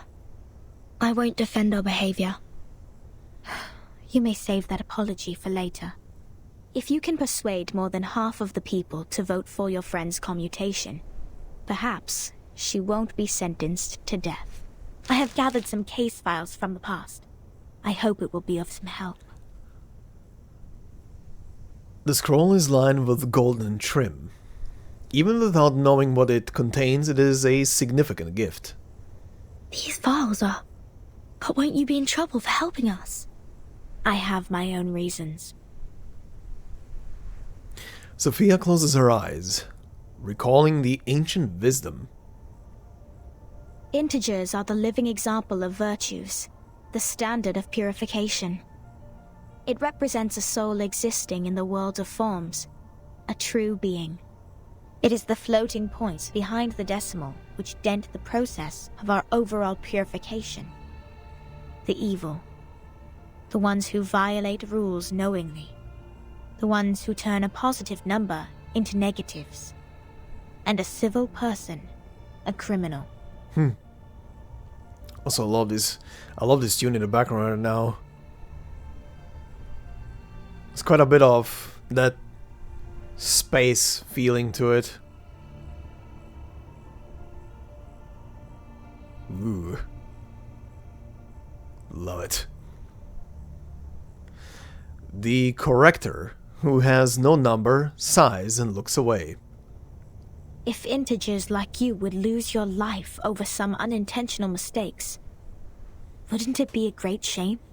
Besides, I can't stand the idea of you being killed in front of me. Aww. Not rigorous. 37 suddenly shows up behind Sophia like an apparition. Her friend is quietly startled. She speaks no words, only moving a little away from her. For one thing, we still don't know Vertin and Sonetto's numbers. For another, the fact that every crow we've seen is black doesn't necessarily entail that the next crow will also be black. Even if every virtuous person we met has been an integer, we can't be certain that the next one will still be an integer. Same case for irrational numbers. You're right, 37. But people always tend to believe that virtuous people are integers. That is what we call belief. Correct, but not entirely correct. Everyone can make mistakes. Numbers are just numbers. They are not associated with virtues. Huh. Look at you. Unlike me, you're always right, 37. I don't know what differs us. Sophia sighs and shifts her gaze. Will you be at the assembly? I'm starting to have a feeling that Sophia is very, in a sense, jealous of 37, potentially. The way she's reacting around her. We'll see. Yes. Then I will leave them with you. I'm not qualified to set foot in the Hall of Truth. Like she being jealous in a sense of, more like envious of the fact that 37 is so gifted and she's potentially struggling around stuff. I have done poorly in receiving the guests. I will ask 6 for my punishment after the assembly. Also, I've noticed they're making like a triangle symbol. Huh? So you are not coming back to my laboratory? Neither will you help me review the calculation results or sort out the books? The scripture shall not be challenged. What's more, any students here can help you in the laboratory. It doesn't have to be me. But she maybe likes you. Aww. 37 is disappointed. Yep. She lowers her head and kicks away a tiny piece of rock. Had I known, I would have let someone else welcome Vertin and her friends. Aww. Like 210. He loves to brag to young ladies so much that he would take the punishment willingly, right? I mean, considering how the guy looks, yeah, I can imagine. You were that someone else who was assigned to receive them in the first place. If I hadn't stopped you in time, how much longer would Regulus's head have stayed in your mouth? Not to mention what happened last time. And the time before that. Oh god. What? But the fact that I have messed up all the receptions before doesn't mean I may excel in the next one. The chances of messing up the first reception and the 100th reception are the same. Whatever you say, you little sophist. Oh, she puts down the file and leaves in a hurry. Oh. She's a nice person. Everyone says so. But compliments won't help her find her number. 37 drops her head, but soon her face is lit with the excited smile again, like a child who has found a piece of candy. So, Vertin, oh are god. you ready for the debate? Oh god. Does that mean you will help us? Of course. I don't want to miss the chance. What chance? The chance to see your numbers. There's no greater knowledge than the knowledge of oneself. And there's no more exciting truth than the truth of oneself. I can quickly tell which types of numbers you are, but it requires proof to know the exact number of your soul. I do wonder what numbers they're gonna have associated with, if she's gonna actually say it at some point. I want to know the answer before you see your own numbers. So it's 37 who proves it, not Vertin. I'd be glad to give this chance to you. 37 turns down the corners of her lips discontently. That's boring. Let's go, Vertin. The assembly's about to start. Okay. Beginning to see the dynamic a bit of this place. Quite a bit more.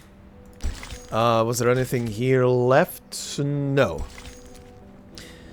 Okay, let's see. Root of a bird. Between the jar and the seat, it picks up pebbles, one after another.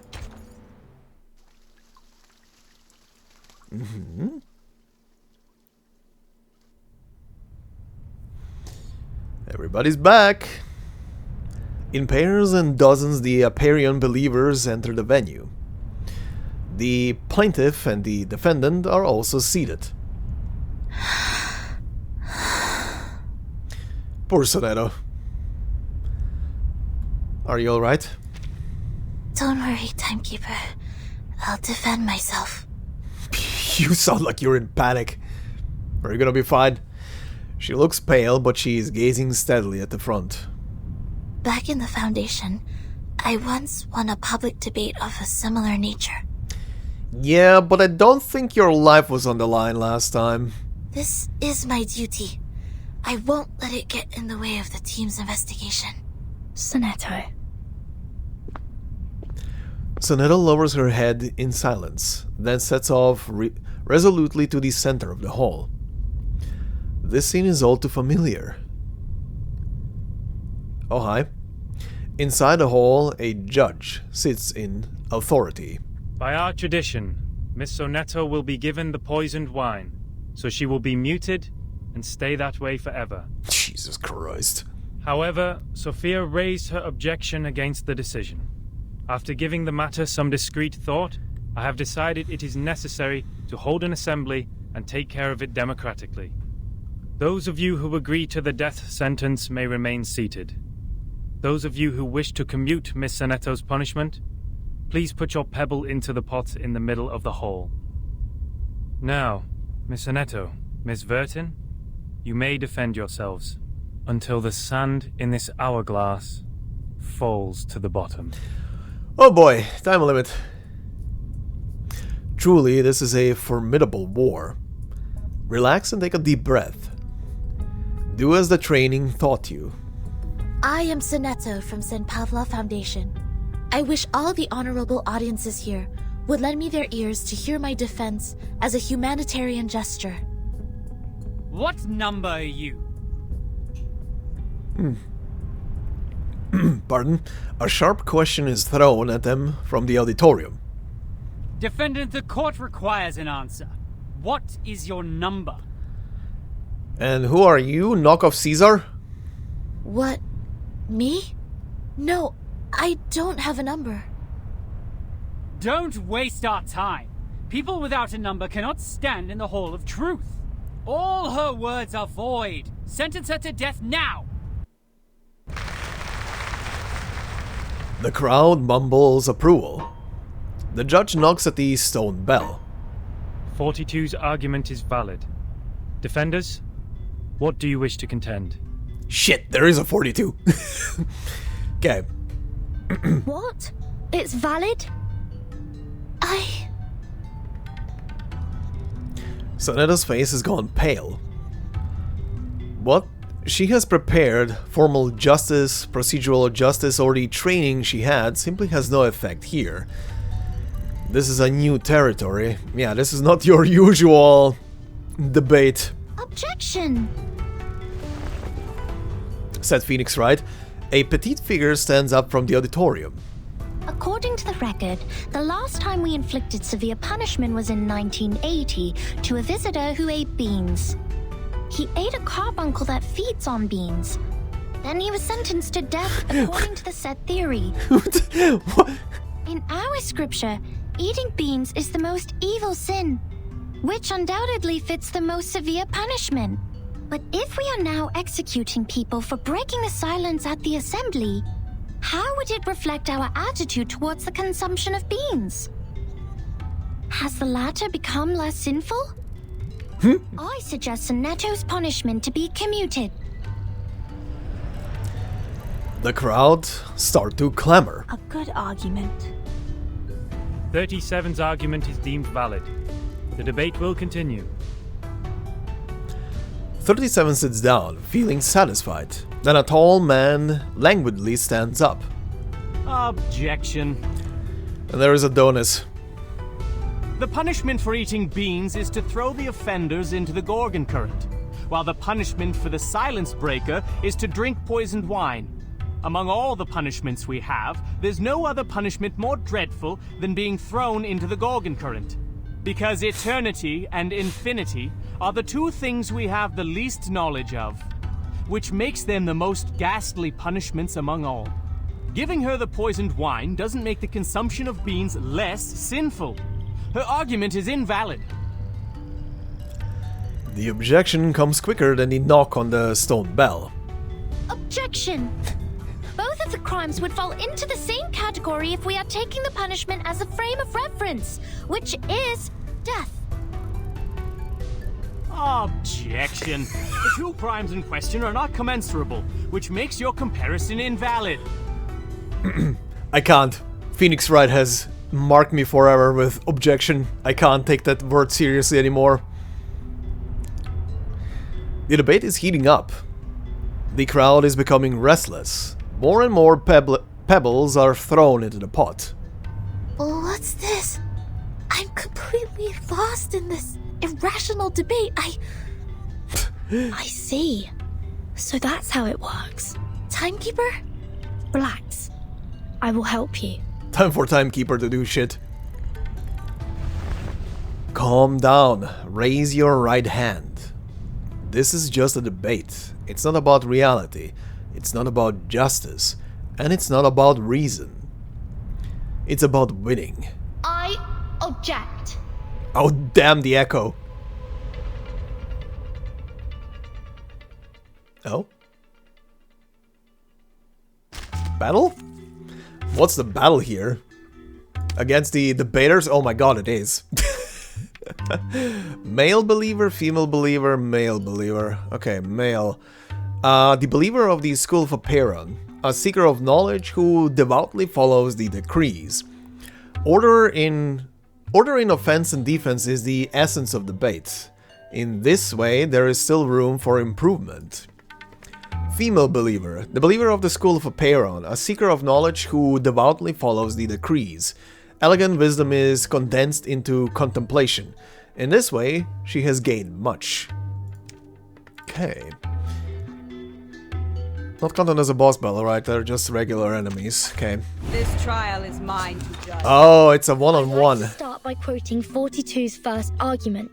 Oh, never mind. This is a proper thing again. Okay. People without a number cannot stand in the Hall of Truth. In that case, it's not possible for Sonetto to commit a crime in the Hall of Truth. Because she can't even be in the hall. I swear, every time Vertin speaks, all I hear is, Mister! Ah, metaphor. What? Good point, Vertin. This is our chance to out-argue them. Oh god, she's excited. Alright. A tooth for a tooth, pay for thy sins with thy blood.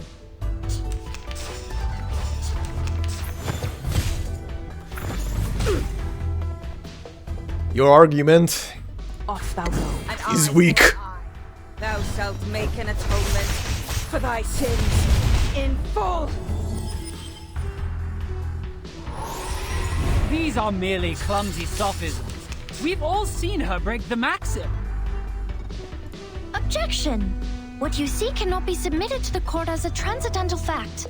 It's nothing but the fragments of the phenomenal world which can't be used in your argument. Objection sustained. Please, ladies and gentlemen, keep the debate logically consistent. Since Sonetto has no number, and a person without a number does not exist before the truth, Sonetto thus didn't offend your truth. Ooh, this is a loophole, I love it. She didn't break any rules. Ooh, can you out-argue that shit now, bitch? She has a point. A tooth for a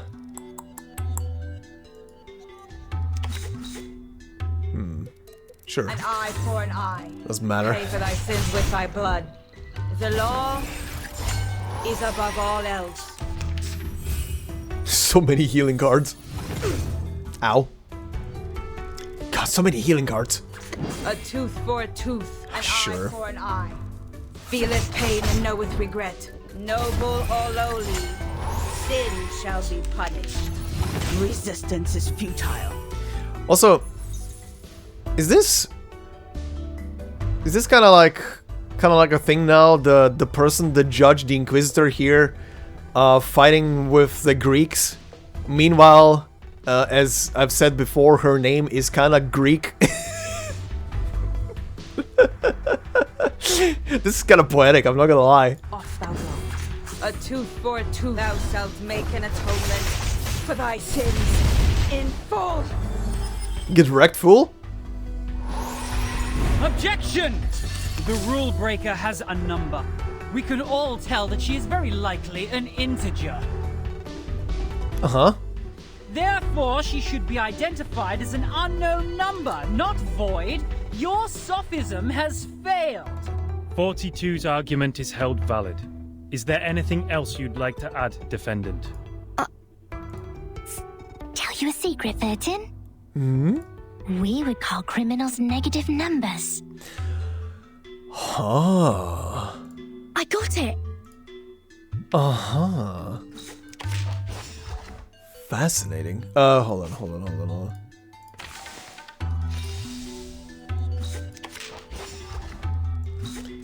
Just didn't want to use the card right now.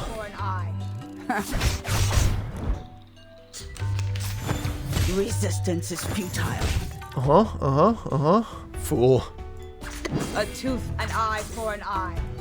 Feeleth pain and knoweth regret. Noble or lowly, sin shall be punished.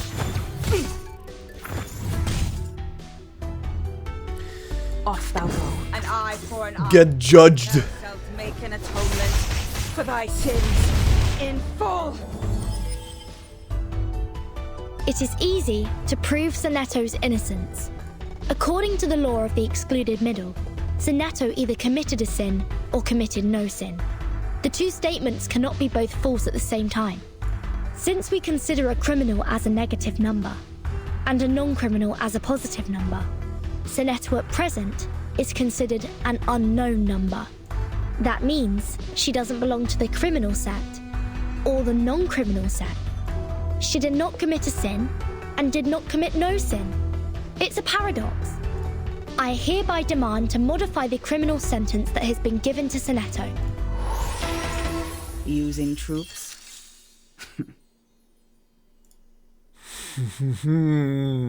Smart. The law of excluded middle. A good sophism.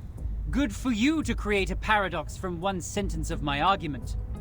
But pitifully, you've made a fatal mistake. You've taken my argument as the basis of your defense. I said people without a number should be expelled from the Hall of Truth. You don't have a number either, Miss Outsider. Based on my argument, which has also been approved by you, I argue that all your arguments are invalid. There's no time left. Vertin has a number. I saw it. Oh? What? 37, do you know what you're saying? Yeah. I read her number. Just now, Vertin's number is 0. Oh! Oh! Oh, that places her in an interesting spot. 0. Yeah, that makes sense. Uh-huh. Oh. Oh. Okay, let's do this one first. Ooh, so number 0, huh? Yeah. Yeah. Yeah, that kind of super accurately describes her. Challenge record trial number 2. A splendid debate between numbers. Think back. Oh, you again. Oh, are we doing the same thing but with you? Who ate beans? Beans. She literally has to appear into the battle yelling, "Who ate beans?" Okay. Given that it could be found, are you irrational numbers? The form is above all. Go away. Given that it could be found, intersect and divide. Okay.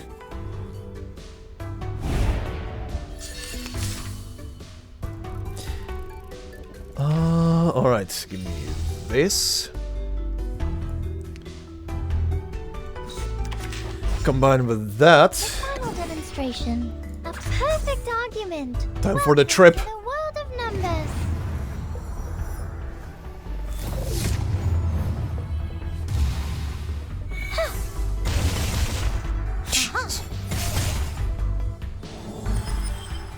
There we go. One more. Okay, give me this and then the triple. Perfect argument. Time to check my calculation. Intersect and divide.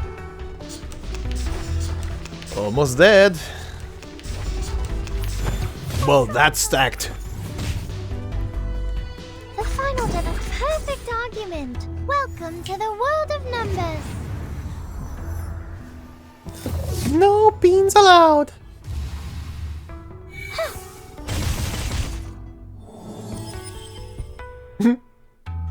Well then.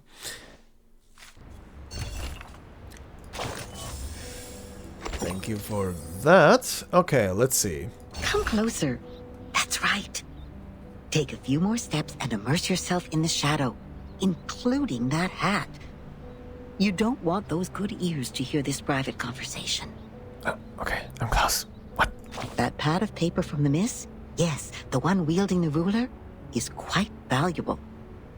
I can tell it is of a certain age and records quite a lot of anecdotes. Ah, you don't say. One visitor to the island took out a baguette from his luggage. To share it with others, he made an attempt to parcel it off. Another visitor fell to the ground and happened to sit on a quart measure and break it. You can learn the punishments for them from the paper. The former was thrown into the sea, while the latter into the further sea. Only God knows how this wine-dark sea holds so many visitors. I don't want to even know. Perhaps they can also resort to the debate. Oh, the debate! That's really a pain in the neck for that logical, pragmatic assistant of yours, isn't it? People always tend to mark what they can't figure out as Arcanists' doings, as if things would make sense once they do so. But it won't change the fact that the debate is only a game involving sophistry, improvisation, and straw man fallacy. So what makes it superior to beans? If the form is what they are really after. Anyways, whoever fools the others first will win the game. No arcanum at all. And that argument of hers is the best attraction for the audience. A special number. A 0. The boundary between positive and negative numbers, huh? Perhaps infinity is a better choice. Ooh. Ooh. I'm gonna use this. That's ambitious, darling, and I love it. Oh, thank but you you. need to know that infinity is the most unfamiliar thing for the people, and that's why it triggers the most curiosity. Mm-hmm. Whoever tries to eat up this elephant with one bite will get all bloated and pinned by their own weight, waiting to die like a turtle upside down. Oh no. By then, I guess you would be eager to throw up the elephant and turn back into the adorable, easygoing Zero we all like. She called me adorable. I love this woman. See, just like you, people are always on the way to finding something that can satisfy them undoubtedly. As if what they already have was disappointing. They stare at the flame of the matches, read the tea leaves in the cup, and bustle around the instruments with star patterns. Now, back to the number we just talked about. Oh my! It's the prediction of your whole life. Can you believe that? Uh-huh. You owe that spirited little genius a thank you. By the way, what do you see in her number? A clever trick? A number 37. A clever trick? What does... A clever trick? Ah, yes, of course. 37 is larger than 0. I mean, duh, but why a clever trick? I was just curious what that would entail. But it's not so stable as 0. These prime numbers, they are just hard to divide, because they have very few things in common with others. That's why she's always so energetic, highly and solely focused on what she takes an interest in. Uh-huh. She has nothing like the characteristics of the ones you know in the Grey and White House. Those people are proud of themselves for having kind-hearted factors around them. As their teaching goes, it's always dangerous to be unique. But some look up at her again and again, exactly because they can sense the danger in her.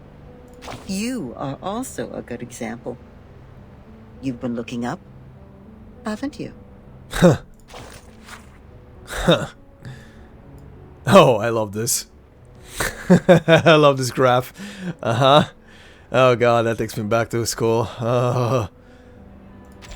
Alright. Very interesting, but I think this is where we're gonna stop for today with the story section. Interesting. Very interesting.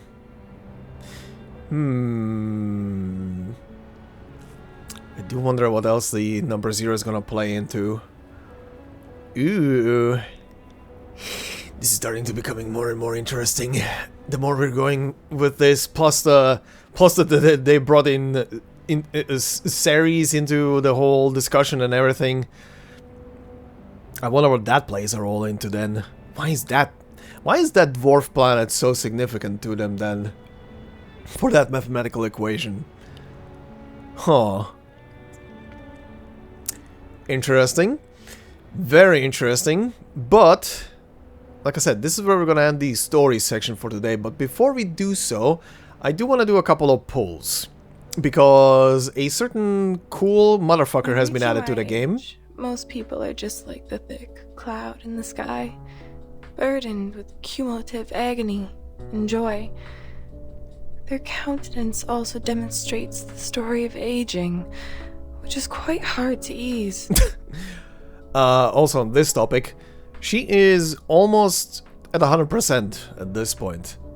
Well, basically all of her stuff is unlocked, so next time when I'm done with chapter 5 and 5.5, when I hop back into an anecdote, it's gonna be hers of course, I have her already ready. So she's prepped. Okay, anyway, this cool motherfucker, I want him. I want him, and considering there's 7 days left, I don't know how many pulls I'm gonna do right now, but I want him, so let's pull. And I don't have the other 2 characters as well, so double the fun. Holy shite. Really? 4 4 5 stars? Okay. Oh. That's a new one. Greetings. I don't think I will ever get used to the coldness of water when I'm not performing divination. Yanisei. Sounds Russian. Or East European, at least. Greetings to you, fair lady. May I present you a rose? Ah, seems like you won't fall for this cheap flattery. I'm ashamed. Nice voice. And goddamn drip. Holy shit, triple. Alright. Well, I got one of the two that is promoted. Let's do another one. That's a bust. That is a bust. Okay. So that's 2, 3. Oh. Okay. Let's see. Uh-huh. You mean this? This whole place is yours? Boss, I know some rich jerks that would pay through the nose just to build a house here. Done! Hey, the great Vertin. Nice to see you again. Why do I have such super luck in this game? Why in this game specifically? What is happening? Why is this game being so lucky? Huh? Well? Hey, my child. Hi. Television here? Hi, how's it going? Yes, I do have a TV. What is this? Why is this game being so... Oh my god, anyway. I'm not complaining, I'm just baffled. Alright, well, that's done. Cool. Moving on. The next segment is gonna be the 3 doors, just super cut down to the story bits. And then the first 2 somnambulism things.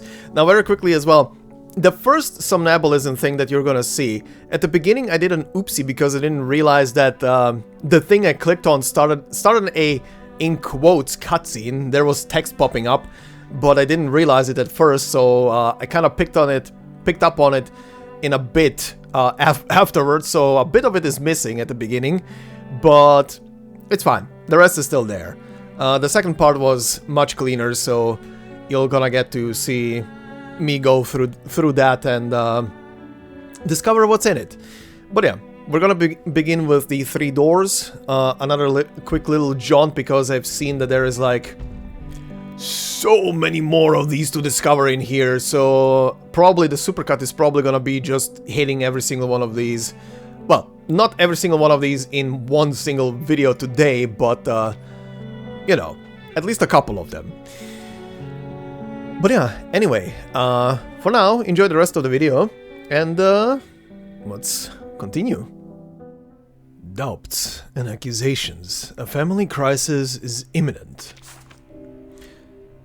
Yellow newspaper number 1. Doubts and accusations. A family crisis is imminent. An investigation into magnetic flow therapy. After conducting a survey of anonymous patients as compiled in this report, it has been found that magnetic flow therapy is far from achieving the high cure rates claimed by the Mesmer family when facing the public. A large number of Arcanist patients hold doubts about the therapeutic effects of such therapy, stating that it only has a brief hypnotic effect. The treatment methods of the Mesmer family are still limited to the theories of Franz Anton Mesmer, the founder of magnetic flow therapy, and have not made any significant breakthroughs in the past 100 years. As things stand, the Arcanum community is recommended to conduct a fresh evaluation of the benefits of the Mesmer family's magnetic flow therapy. Journal of European Arcanum, 1893. The Mesmer family faces several charges. The French Academy of Sciences, which previously followed and investigated Franz Anton Mesmer's work, has recently joined forces with the British Academy to investigate patients treated by the Mesmer family.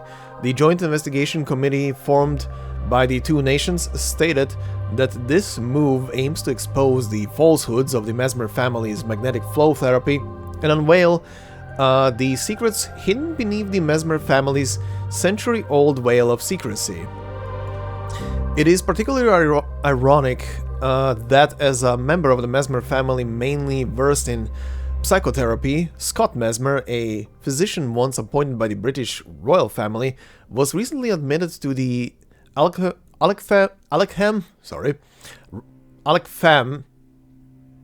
I think? I can't remember. Royal Hospital due to mental health issues.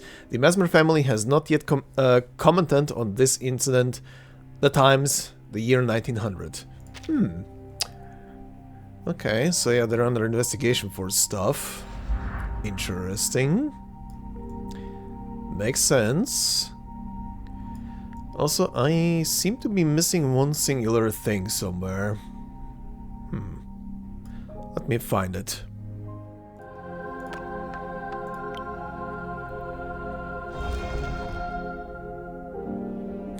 Found it. Ooh.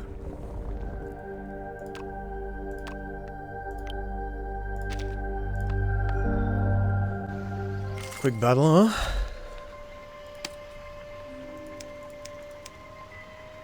Alrighty. Greetings.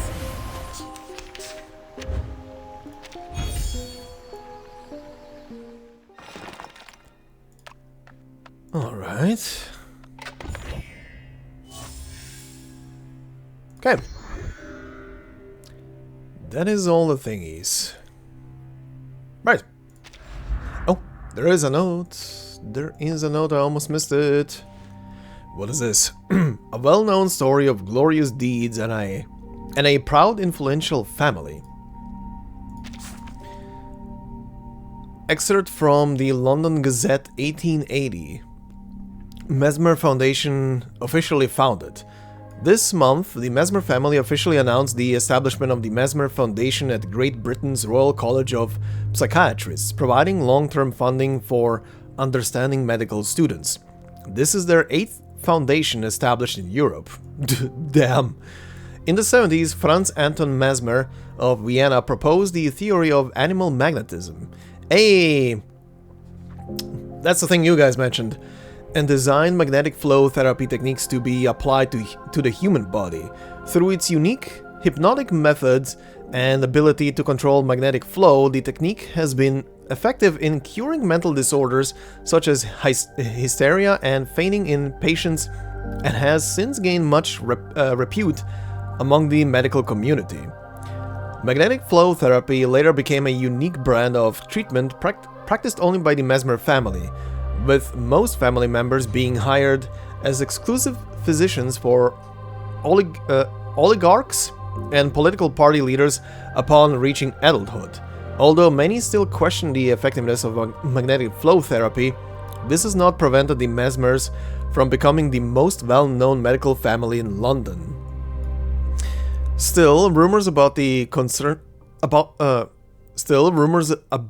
concerning the family, with some saying the two most mysterious places in all of London are the boundaries of Buckingham Palace and the consolation room of the Mesmer estate. Reporter James Stanson. James Stanson? Do I know that name? Maybe it just stands out because James. Okay. So these are the two that I was missing in this first section. Okay, so the next is gonna be the second section, which is probably gonna end around here. So let's go through that. Second chamber, here we go. The bait and the prey. What am I looking at? There's a wall. Oh. It's not a royal road ahead. Be careful, darling. Huh. Okay, what's this? The space existing within the 3 doors is unstable, and some terrains will switch between the real and the unreal. Watch your step, don't try walking on the ground that isn't there.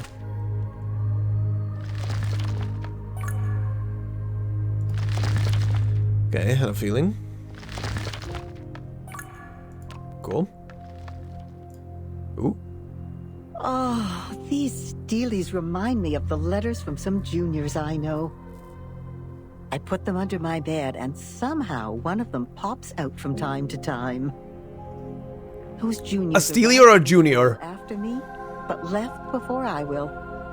Just like a group of movie viewers in the theater leaving before the movie has ended. All I could do was sit there and guess what they were in a hurry to do. Yeah. That was an amazing experience. Even though I don't remember the details. Are you recalling the ones you missed because of my words? Why not take a closer look? Touch it, imbue it with a purpose. You heard it too. I thought my ears were fooling me again. It's the vibration. The vibration made by the steelies, isn't it? It sounds like a kind of, rumble? Like that of a collie which just woke up. Backpack, yeah? Uh-huh. To use the monolith of solid rock. Uh-huh. Oh, this steely can conjure another steely. Oh. Huh? It's not falling where you want it to. Relax. Let's see what we can do. You should listen to what my grandmother always said. Nothing is too difficult for a child with a beating pulse. Okay. Touch the monolith of solid rock, destroy it. Okay. See? Another lesson from life. We always have the chance to make up for what we regret. Well, in a way, slightly different from our plan, though. Look, the steely is back. Touch the monolith of solid rock again and pick it up once more. You did a good job and got the hang of it. Time for some field practice. Okay. But first, I have something to read there and here as well. After using the monolith of solid rock, you can choose to place it in any free space within 8 squares around you. Touching the monolith will destroy it, but once destroyed, you will need to touch it again to recover it. Okay. Anxiety, confusion. Whoever wrote this must have suppressed these feelings for a long time. Scott Mesmer's diary number 2. Anxiety, confusion. Whoever wrote this. Yeah, okay. September 18th, 1900. This hellhole is a bottomless abyss of darkness. My quilt's all moldy and smells like death. I tried unfolding it, and a swarm of insects came flooding out. Ugh. The rats that come in through the window at night are so big they could gnaw a hole in my head. I don't know when this rash broke out on my neck. Whenever I scratch it, the layers of skin just peel off without end, accompanied by grotesque oozing pus. Ugh. They're getting wise. They won't fall for my old tricks anymore. In the morning and in the evening, a trembling woman comes to deliver food. She doesn't answer me, as though afraid I might clutch onto her voice and drag her inside. At noon, an old man throws a plate in like he's putting out food for a pig, then leans against the door while smoking, coughing like his throat is riddled with gaping wounds. He calls me the pig in the basement, and likes to kick the door with his heel. Sometimes we exchange a few words. He rants on about the prostitute who gave him sores and curses the tight-fisted director for his paltry wage. He knows me. He knows I'm a Mesmer. I reached out my hand and told him that treating his sores would really be very easy. As for our reward, All he had to do was reach in and light a cigarette for me. I know he had seen my arms, which were thin and ghastly, like twigs that might snap in a strong breeze. He agreed without much hesitation. It's all thanks to him and the fact that he is not much cleverer than the average sewer rat. Uh-huh.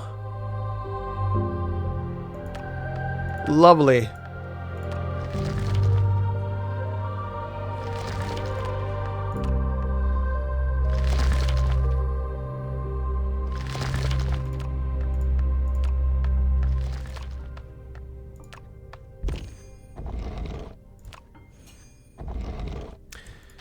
This is what I need a Sealy for.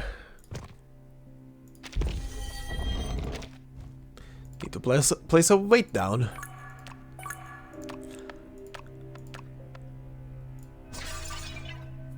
Okay.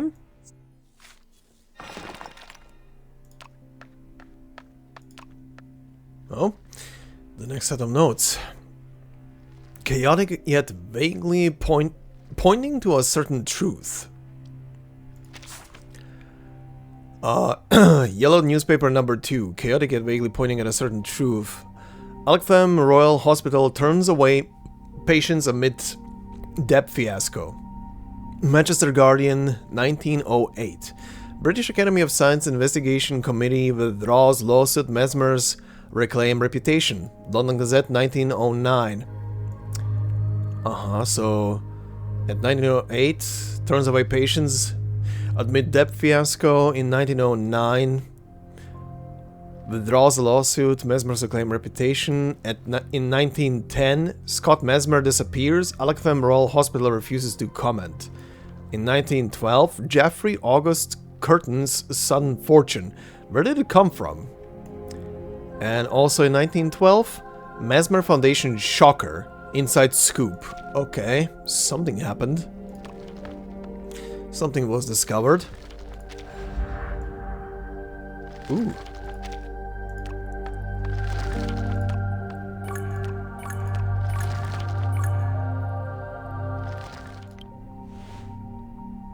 She saw, she heard, and then kindly offered a helping hand. Nurse Hartley's notes number 1. Recorder Nurse Mary Hartley, January 21st, 1911. I can't believe it. The Alctham Royal Hospital is truly more easygoing than any other hospital I've been to. The nurses and doctors even outnumber patients. All we need to do is check their physical and mental well-being at the same time every day. They're all so old that they can barely hold a glass of water, much less go on a mad rampage. January 22nd, 1911, so a day later, I received a request from the director to go down to the basement and deliver lunch to a special patient. He warned me, close your mouth, lower your eyes, put the plate in and leave. I did as he said. The basement door was sealed with a great many locks, which made me feel rather uneasy. I threw the plate in and ran out in panic. But I still heard someone sobbing and smelled a stench that made me want to vomit. Ugh. January 24th, 1911, so 2 days later. He begged me. His voice was terribly old. It reminded me of my grandfather in Knaresborough? I think that's how you say it, Knaresborough? When death came to him, he gripped my hand tightly and spoke in the same voice. Ugh. January 25th, his voice was resounding and powerful. That much I cannot deny. I can't imagine how an old voice like that might have such a passionate soul behind it. It was just like a young man was trapped in that old body. He rambled on incessantly, claiming to be able to treat the patients. Crazy talk, really. Even so, his symptoms are far from severe enough to warrant such harsh treatment. January 26th, he asked that I send a letter to his family, and I took it from him. Written on it in crooked writing was the name Scott Mesmer. I must speak with the director. Oh boy, you are getting involved in something you should not. Dear girl. Okay.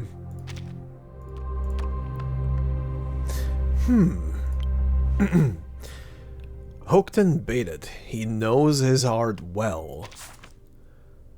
Director Curtin's Diary number 1, September 19th, 1900.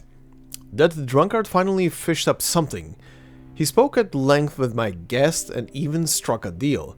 Trembling, he reported to me how conscientious, Mesmer is, like a beggar asking for a few more pence. Hawk, my dear Hawk, the adorable idiot covered in mud and manure, I generously dropped a few pence into his pocket. When I saw him nodding, bowing, with his eyes lighting up, I said, "That lunatic can treat your sores. He may be insane, but his conscience is still alive in there." He was so overjoyed that he almost bent down to kiss my shoes. The next time Mesmer uses him to sneak out, he'll find himself in a new and even better cage. Hawk simply needs to pretend to be as crazy and foolish as he seems, and I'll be saved a lot of risk and expenses. No one will question the control I exert over Scott Mesmer. What a dick! The support I receive from the Mesmer family is sufficient to sustain the operation of the entire hospital and support my comfortable lifestyle. What a dick! What an absolute dick! Alright. Alright, this is at the end, let's see. The hunter doesn't notice the receiver on the pigeon's ankle. Remember not to fly too high next time, friend. Burn letters. The Mesmer family. Mesmers. I must declare in advance that this letter was not written to beg for mercy from you few decaying moths to release me from this hospital. Oh, that's the letter he sent out. Before I was admitted to this place, the reputation of the Mesmer family had long since fallen. You lack foresight with your antiqued views and carry the legacy left by our great ancestors like a group of penniless misers on the brink of death. The extraordinary insights of the young disappear in a puff of smoke, and the sensibilities and inspirations deep in the Arcanist's soul are bound by what you call rationality. You distort your own souls and push Arcanists to embrace the polar extreme. The Mesmer family is in urgent need of transformation. I hereby truthfully inform you of the findings of my research at the Alakfam Royal Hospital. Old Mesmer once noted in his diary his experiences in using a glass harmonica and magnetic flow therapy to treat a patient, but later abandoned this experiment due to the worsening of his patient's condition. Coincidentally, I discovered my great-grandfather's discarded glass harmonica in the hospital and conducted synchronous experiments using magnetic flux therapy and glass piano hypnosis on a fellow patient. Okay, sometime later.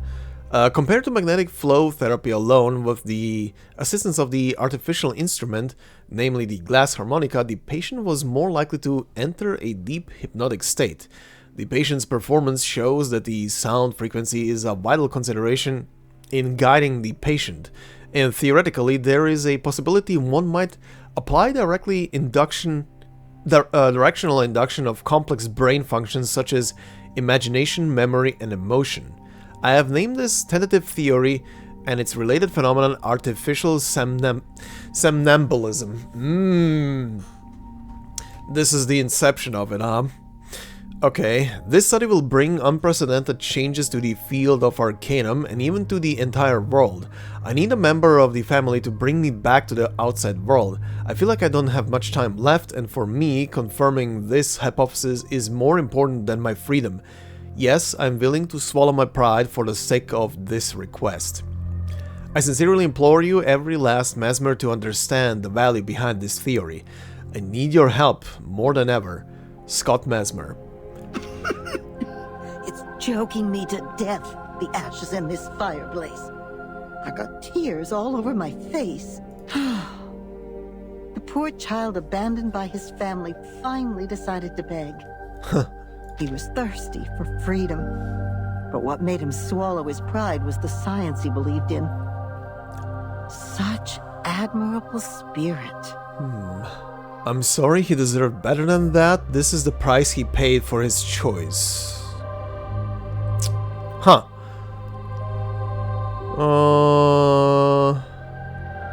Second one. You're right. The person who hammered the wrong nail has to pull it out. His begging words eventually turned into a pile of cold ashes in the fireplace at the director's office. Things like that happen a lot. They're almost everywhere, darling. If you're looking. What is it? That a homing pigeon was caught and locked in a cage. Alright, there's still the table there. Yummy rewards. The Nestling versus the Vultures. A game he stands no chance of winning. A secret conversation. Nurse Hartley. Mr. Director, sir, from my observations, the patient in the basement is merely a poor soul who lacks self-control. Director Curtin. Clearly, you failed to follow my advice. Nurse. His level of self-control is no different from that of any ordinary person's, and he doesn't show any aggressive tendencies, only occasional symptoms of delusion. Director, are you familiar with Dirty Hook? Nurse, I don't see what that has to do with this patient. You must... Director again? He was previously responsible for supervising Scott Mesmer. Mesmer managed to hypnotize him in some mind-boggling way. Even now, he's still completely hysterical. Mad as a hatter. You must know that he's one of the few patients in the hospital who must be shackled at all times. Nurse, I'm not sure. Director, until now I've been paying for Hook's hospital expenses out of my own pocket. Do you understand now? I understand, Mr. Director. But Mr. Mesmer has a letter he'd like to send to his family, and I don't see how this could possibly affect our work. Director, of course, I respect the rights of every patient here. Leave it on my desk. Huh. Very interesting. Okay, there's still a bit in this dungeon that I need to find a couple of these thingies that were barred in a couple of places, so let's do that. Maybe there's a couple of hidden notes somewhere as well on top. Let's see. Alright, that was it. Got all the rewards. We can leave. Nice. Alright, that was interesting. The Mesmer family went through quite some stuff. But there is more. Not done yet, but that will be for next time. For now, enjoy the condensed versions of the first two, pretty much the first two somnambulism adventures, and I will see you at the end for the outro.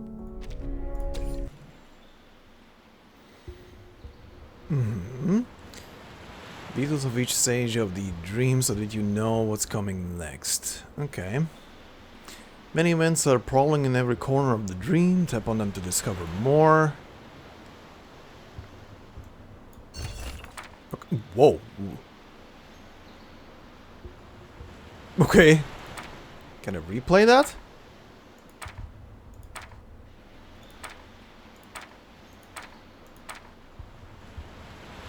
Don't remember anything. Okay, what just happened? Okay. A strange machine in a strange place. Nothing too remarkable to notice. God damn, so... You may retake the past test to get more stars. The more stars you get, the better reward you receive. Try and challenge yourself until you claim all the rewards. Okay.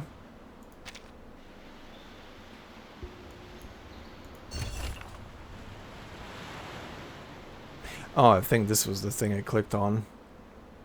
She peeks in a direction and it seems she has not noticed me. Okay. The orange-haired girl greets me with a smile. Orange-haired girl. I really feel like talking to you, but I guess you have something more important to do, right? Oh, okay.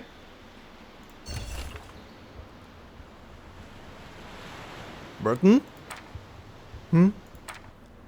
What are you doing here? The training has started. Come on, do what you're supposed to do. What I'm supposed to do?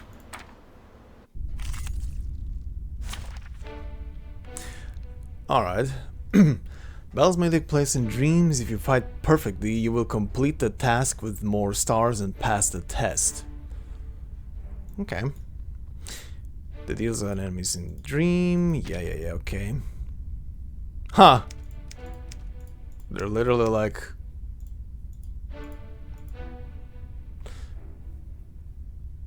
ghosts / holograms of enemies I've fought already? Okay. Program activated.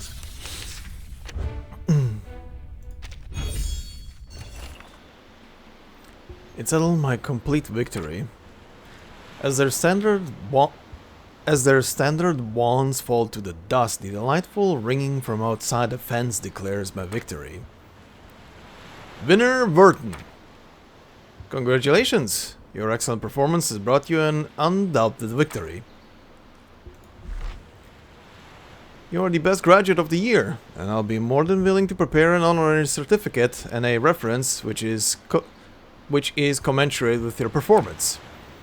But before that, you must complete a small final test for your graduation. Some rioters of the Manus have captured this building. Go show them what you've got. So that's what I'm supposed to do?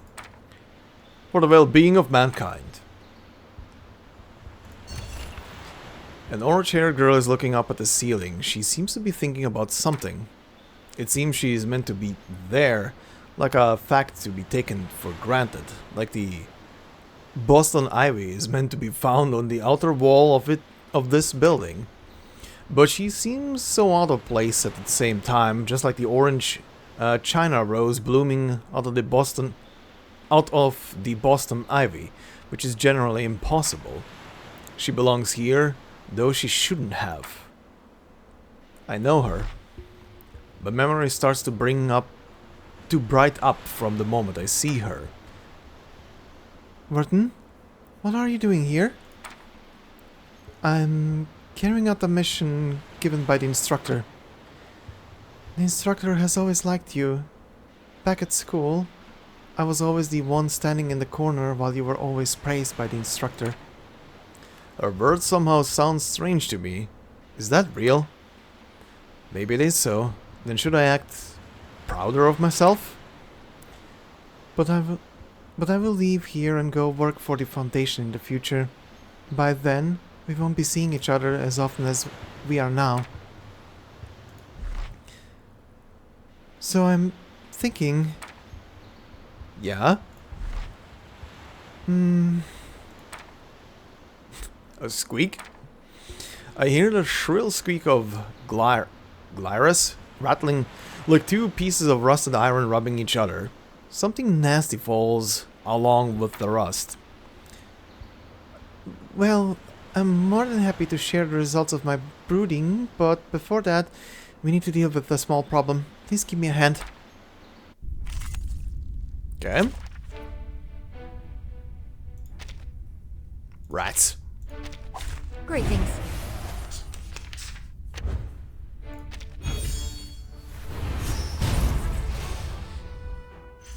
Battles have little meaning.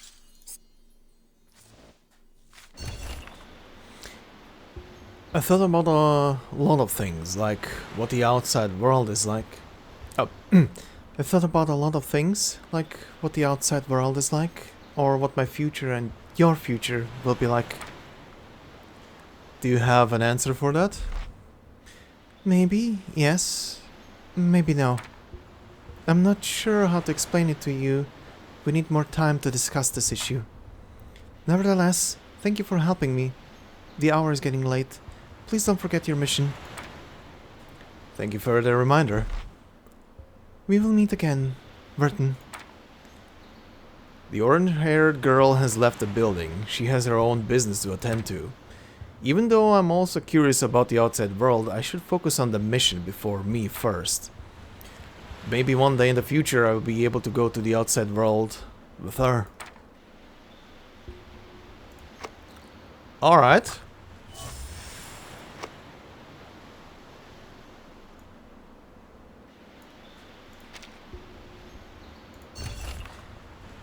Oh god.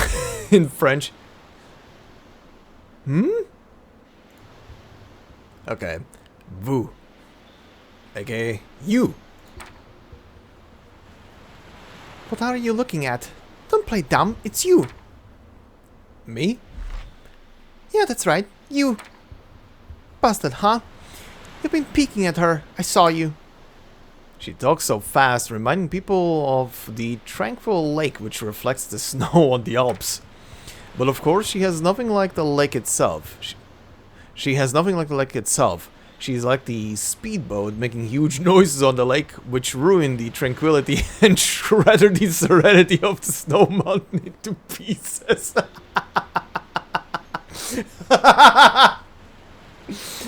Oh my god, that is a descriptor.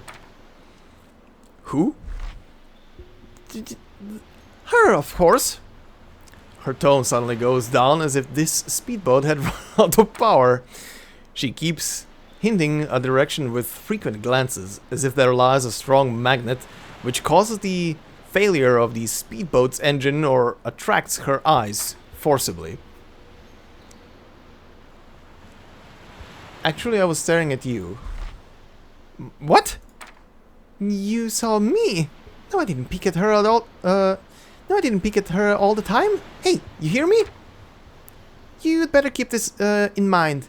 She's my rival. Only I get to beat her. Correction, only a rival like her deserves to be beaten by the incredible me.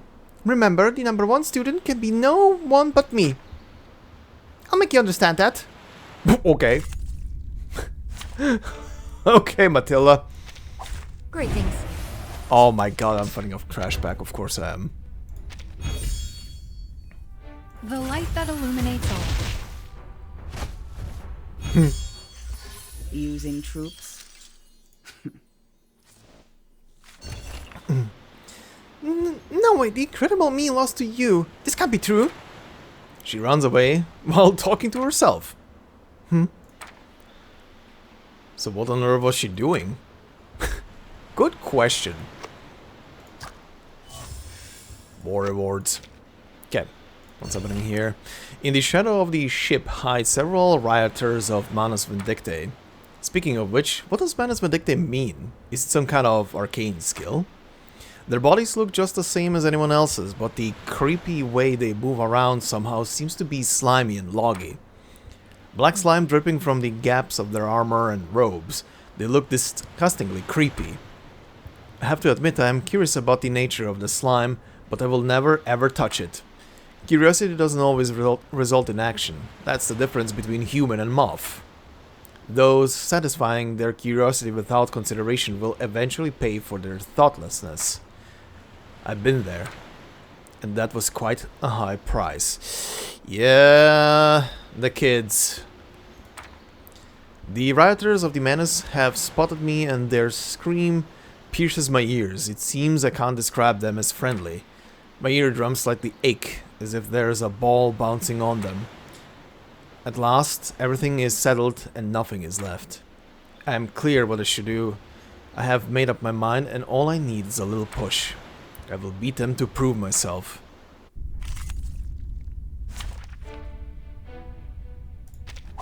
Greetings. Alright, a shit ton of Manus enemies. Eliminate target. Aim and shoot. Using troops. A strange question suddenly comes to my mind. What am I fighting for? This question must mean something, but I don't have to figure it out right now. All I need to do is beat them, as ordered by the instructor. Mission completed. Time to go back and report. I will be the best graduate of SPDM of the year. Okay, and there's one more thing in here. You're back, Vertin. Who is Vertin? Yeah. You know what I'm going to ask, miss? How is the mission going? I think I just asked a meaningless question. The Foundation has witnessed your performance, after all. You did a very good job. As I promised, I have prepared an honorary certificate and a reference for you. But there's a small accident. A bunch of carbuncles took them away. This will be your last mission in SPDM. Find those carbuncles, destroy them, and take back your honors. Apparently, the instructor is lying. The dust is the only thing carbuncles take interest in, so there is no way they would spend so much effort taking something meaningless for them. The instructor seems to know that I have seen through her lame excuse. Oh, her, okay. Fine. But that won't make a difference. No matter what the Foundation's order is, all I need to do is to execute it. Blindly following rules, huh? The noisy carbuncles gather in a group, leaving my hard-earned honorary certificate and reference on the ground as if they were some kind of garbage. The carbuncles don't care what these papers are, they don't need an honorary certificate or a reference, nor can they understand other orders. I don't understand why I have to flex so much muscle for just 2 pieces of paper, but this is what I should do. Well. Program activated. Carbuncles. Unsurprisingly, I take back what belongs to me without effort. I am always the winner, as I always should be. There is no need to doubt that. In the future, I will continue to loyally carry out every order from the Foundation. Finally, the deepest and heaviest gate in the Foundation opens to me. I will walk through it and become someone who deserves the status there. That's the reward which I was supposed to receive. The faint ring coming from the dark depths of the passage sounds delightful. I quicken my pace subconsciously as I hear the ring. My view is suddenly broadened when I reach the end of the passage. Alright. Vertin having... Oh, I like that this stays here. Vertin having some moments. Don't think I can interact with anything here. No. Okay. Okay, that was the first one. Misty Lake. Alright. The mist keeps spreading. The white mist spreads, attempting to shroud the emerald green in the farther distance, as if it were making an oil painting with many layers. Right, Eagle. The girl in army green uniform looks young, but she seems very reliable. Are you alright? Do you need a break? No, thanks. My respects to your tenacious will. Let's finish it in one go then. I think we are close to the destination. I will pay attention to the surroundings. The young girl frowns. Something's wrong. Critters! Okay. Greetings. Oh boy. These creepy things. Okay.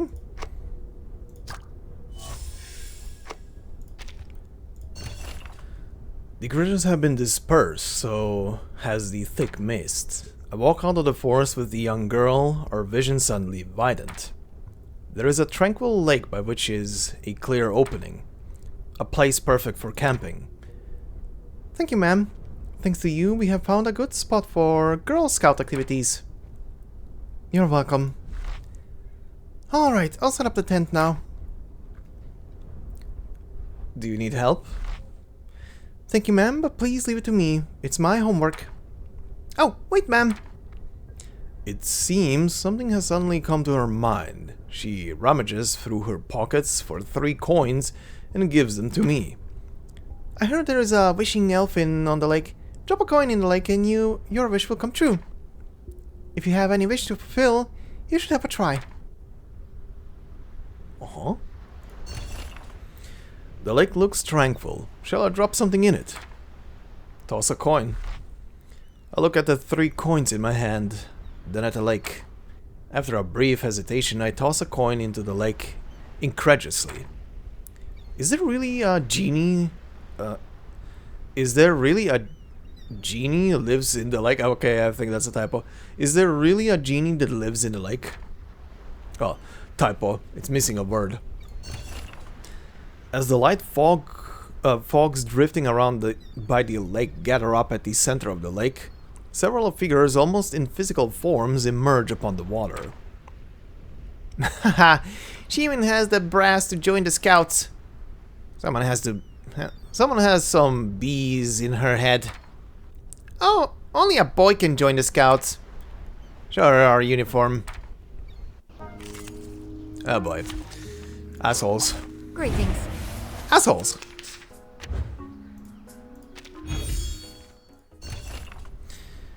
The figures of the bullies dissolute into liquids, merging into the water again. What was that? Seems like a fraction of someone's life. I rub the 2 coins left in my hand, and an idea comes into my mind. Toss another one. The lake looks tranquil. Shall I drop something in it? I pick up one of the coins in earnest and toss it into the lake. The fogs gather up again, like the morning haze condensing into dews. And then it becomes thinner and fades out again, like a sparse garden after pruning. Oh? I'm sorry, kid. I'm touched by your persistence, but we only want boys. It's a shame. I really can't let you join us. The training of the Boy Scouts is going to be very harsh. There's no way a girl like you can make it through. If you don't believe what I say, come and see for yourself. Greetings. Oh, these guys. Alright. Even if you strain every strength to keep up, we won't take you in. The figure of the coach disperses again, but something else emerges in the haze. Eagle. I don't know when she has left our tent and came by my side, watching all these in silence. There's only 1 coin left in my hand. Toss it in. I have a request. Please let me toss that last coin. I nod, passing the coin to her. She flicks the coin into the lake. As the mist gathers again, a tall figure gradually appears. This is... That's a military camo. Your father's tombstone is over there. Take the white chrysanthemum. Jesus. Take the white chrysanthemum with you. Come to me after you have organized your thoughts. If you want your wish to come true. I said yes to him eventually. It's just that... What was my wish? The shadow starts to fade away, and the mist turns into one huge monster. Then another, and more. I've seen this critter before, when I was trained in Lorentz. She seems a bit depressed. They are hard to deal with. Please be careful.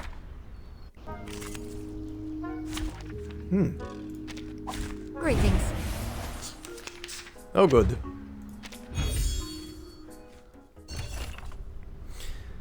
I want to become a Girl Scout because of my father. I miss him a lot.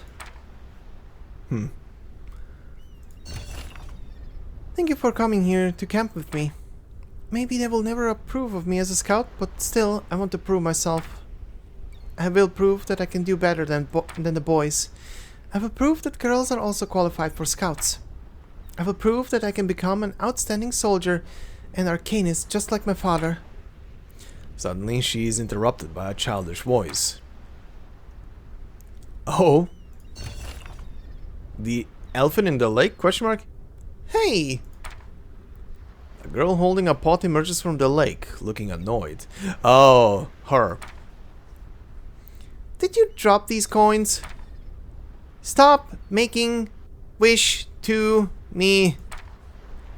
the young girl says, gnashing her teeth. I came all the way here to avoid you troublemakers. Can't believe you just won't leave me alone. I'm making you all drowned rats this time. Uh-oh. She's pissed.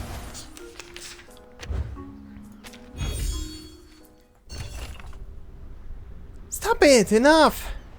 The elfin puts down the pot reluctantly. Fine, I will offer you 2 options. Join the scout or see your father again. Pick one. What? Can you really fulfill my wishes? Maybe other elfins will do that for you, but shame that I'm not like them. My answer is, of course not. Look at your face. The elfin flings herself into the pot before we realize it. And she's gone.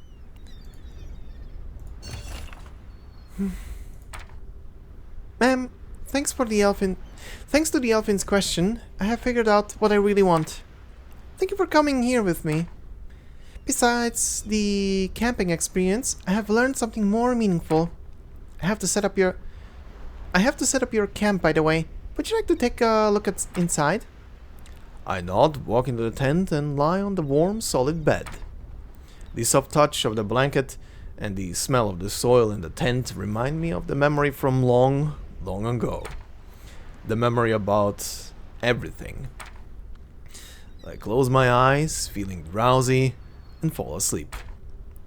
Then I will fall deep into the dream and eventually revive.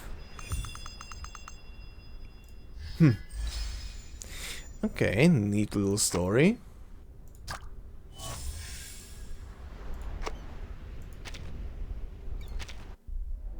Alrighty then, that would be it for this part.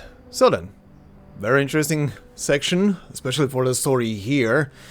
Do wonder how everything is gonna play out now, considering that I see these two here on the map up and about, and I presume that one over there is 210? I guess? Maybe? Not sure. Definitely not a redhead, so maybe 210? We'll see. But yeah, anyway, this is getting funky, I think would be a good word to describe it. Looking forward to how that, like I said earlier, how that dwarf planet plays into all things. No idea right now what the symbolism there could be. But we'll see. Also, Vertin being a 0, being associated with the number 0. Yeah. Fits. Keeping the balance in between both sides, essentially. I mean, 0 is basically in the middle of everything. Quite descriptive. Huh. Anyway, we'll see about that. That will be for next time. So yeah, as always guys, thank you very much for watching and all of that. And as always, please consider leaving a like. It would help out a lot and mean a lot. If you're new to the channel, consider subscribing. And as always, if you want to support me and my work more directly, memberships are open.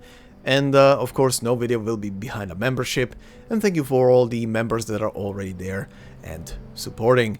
Thank you very much. And I will see you guys in the next part. Until then, have a good one. Bye-bye.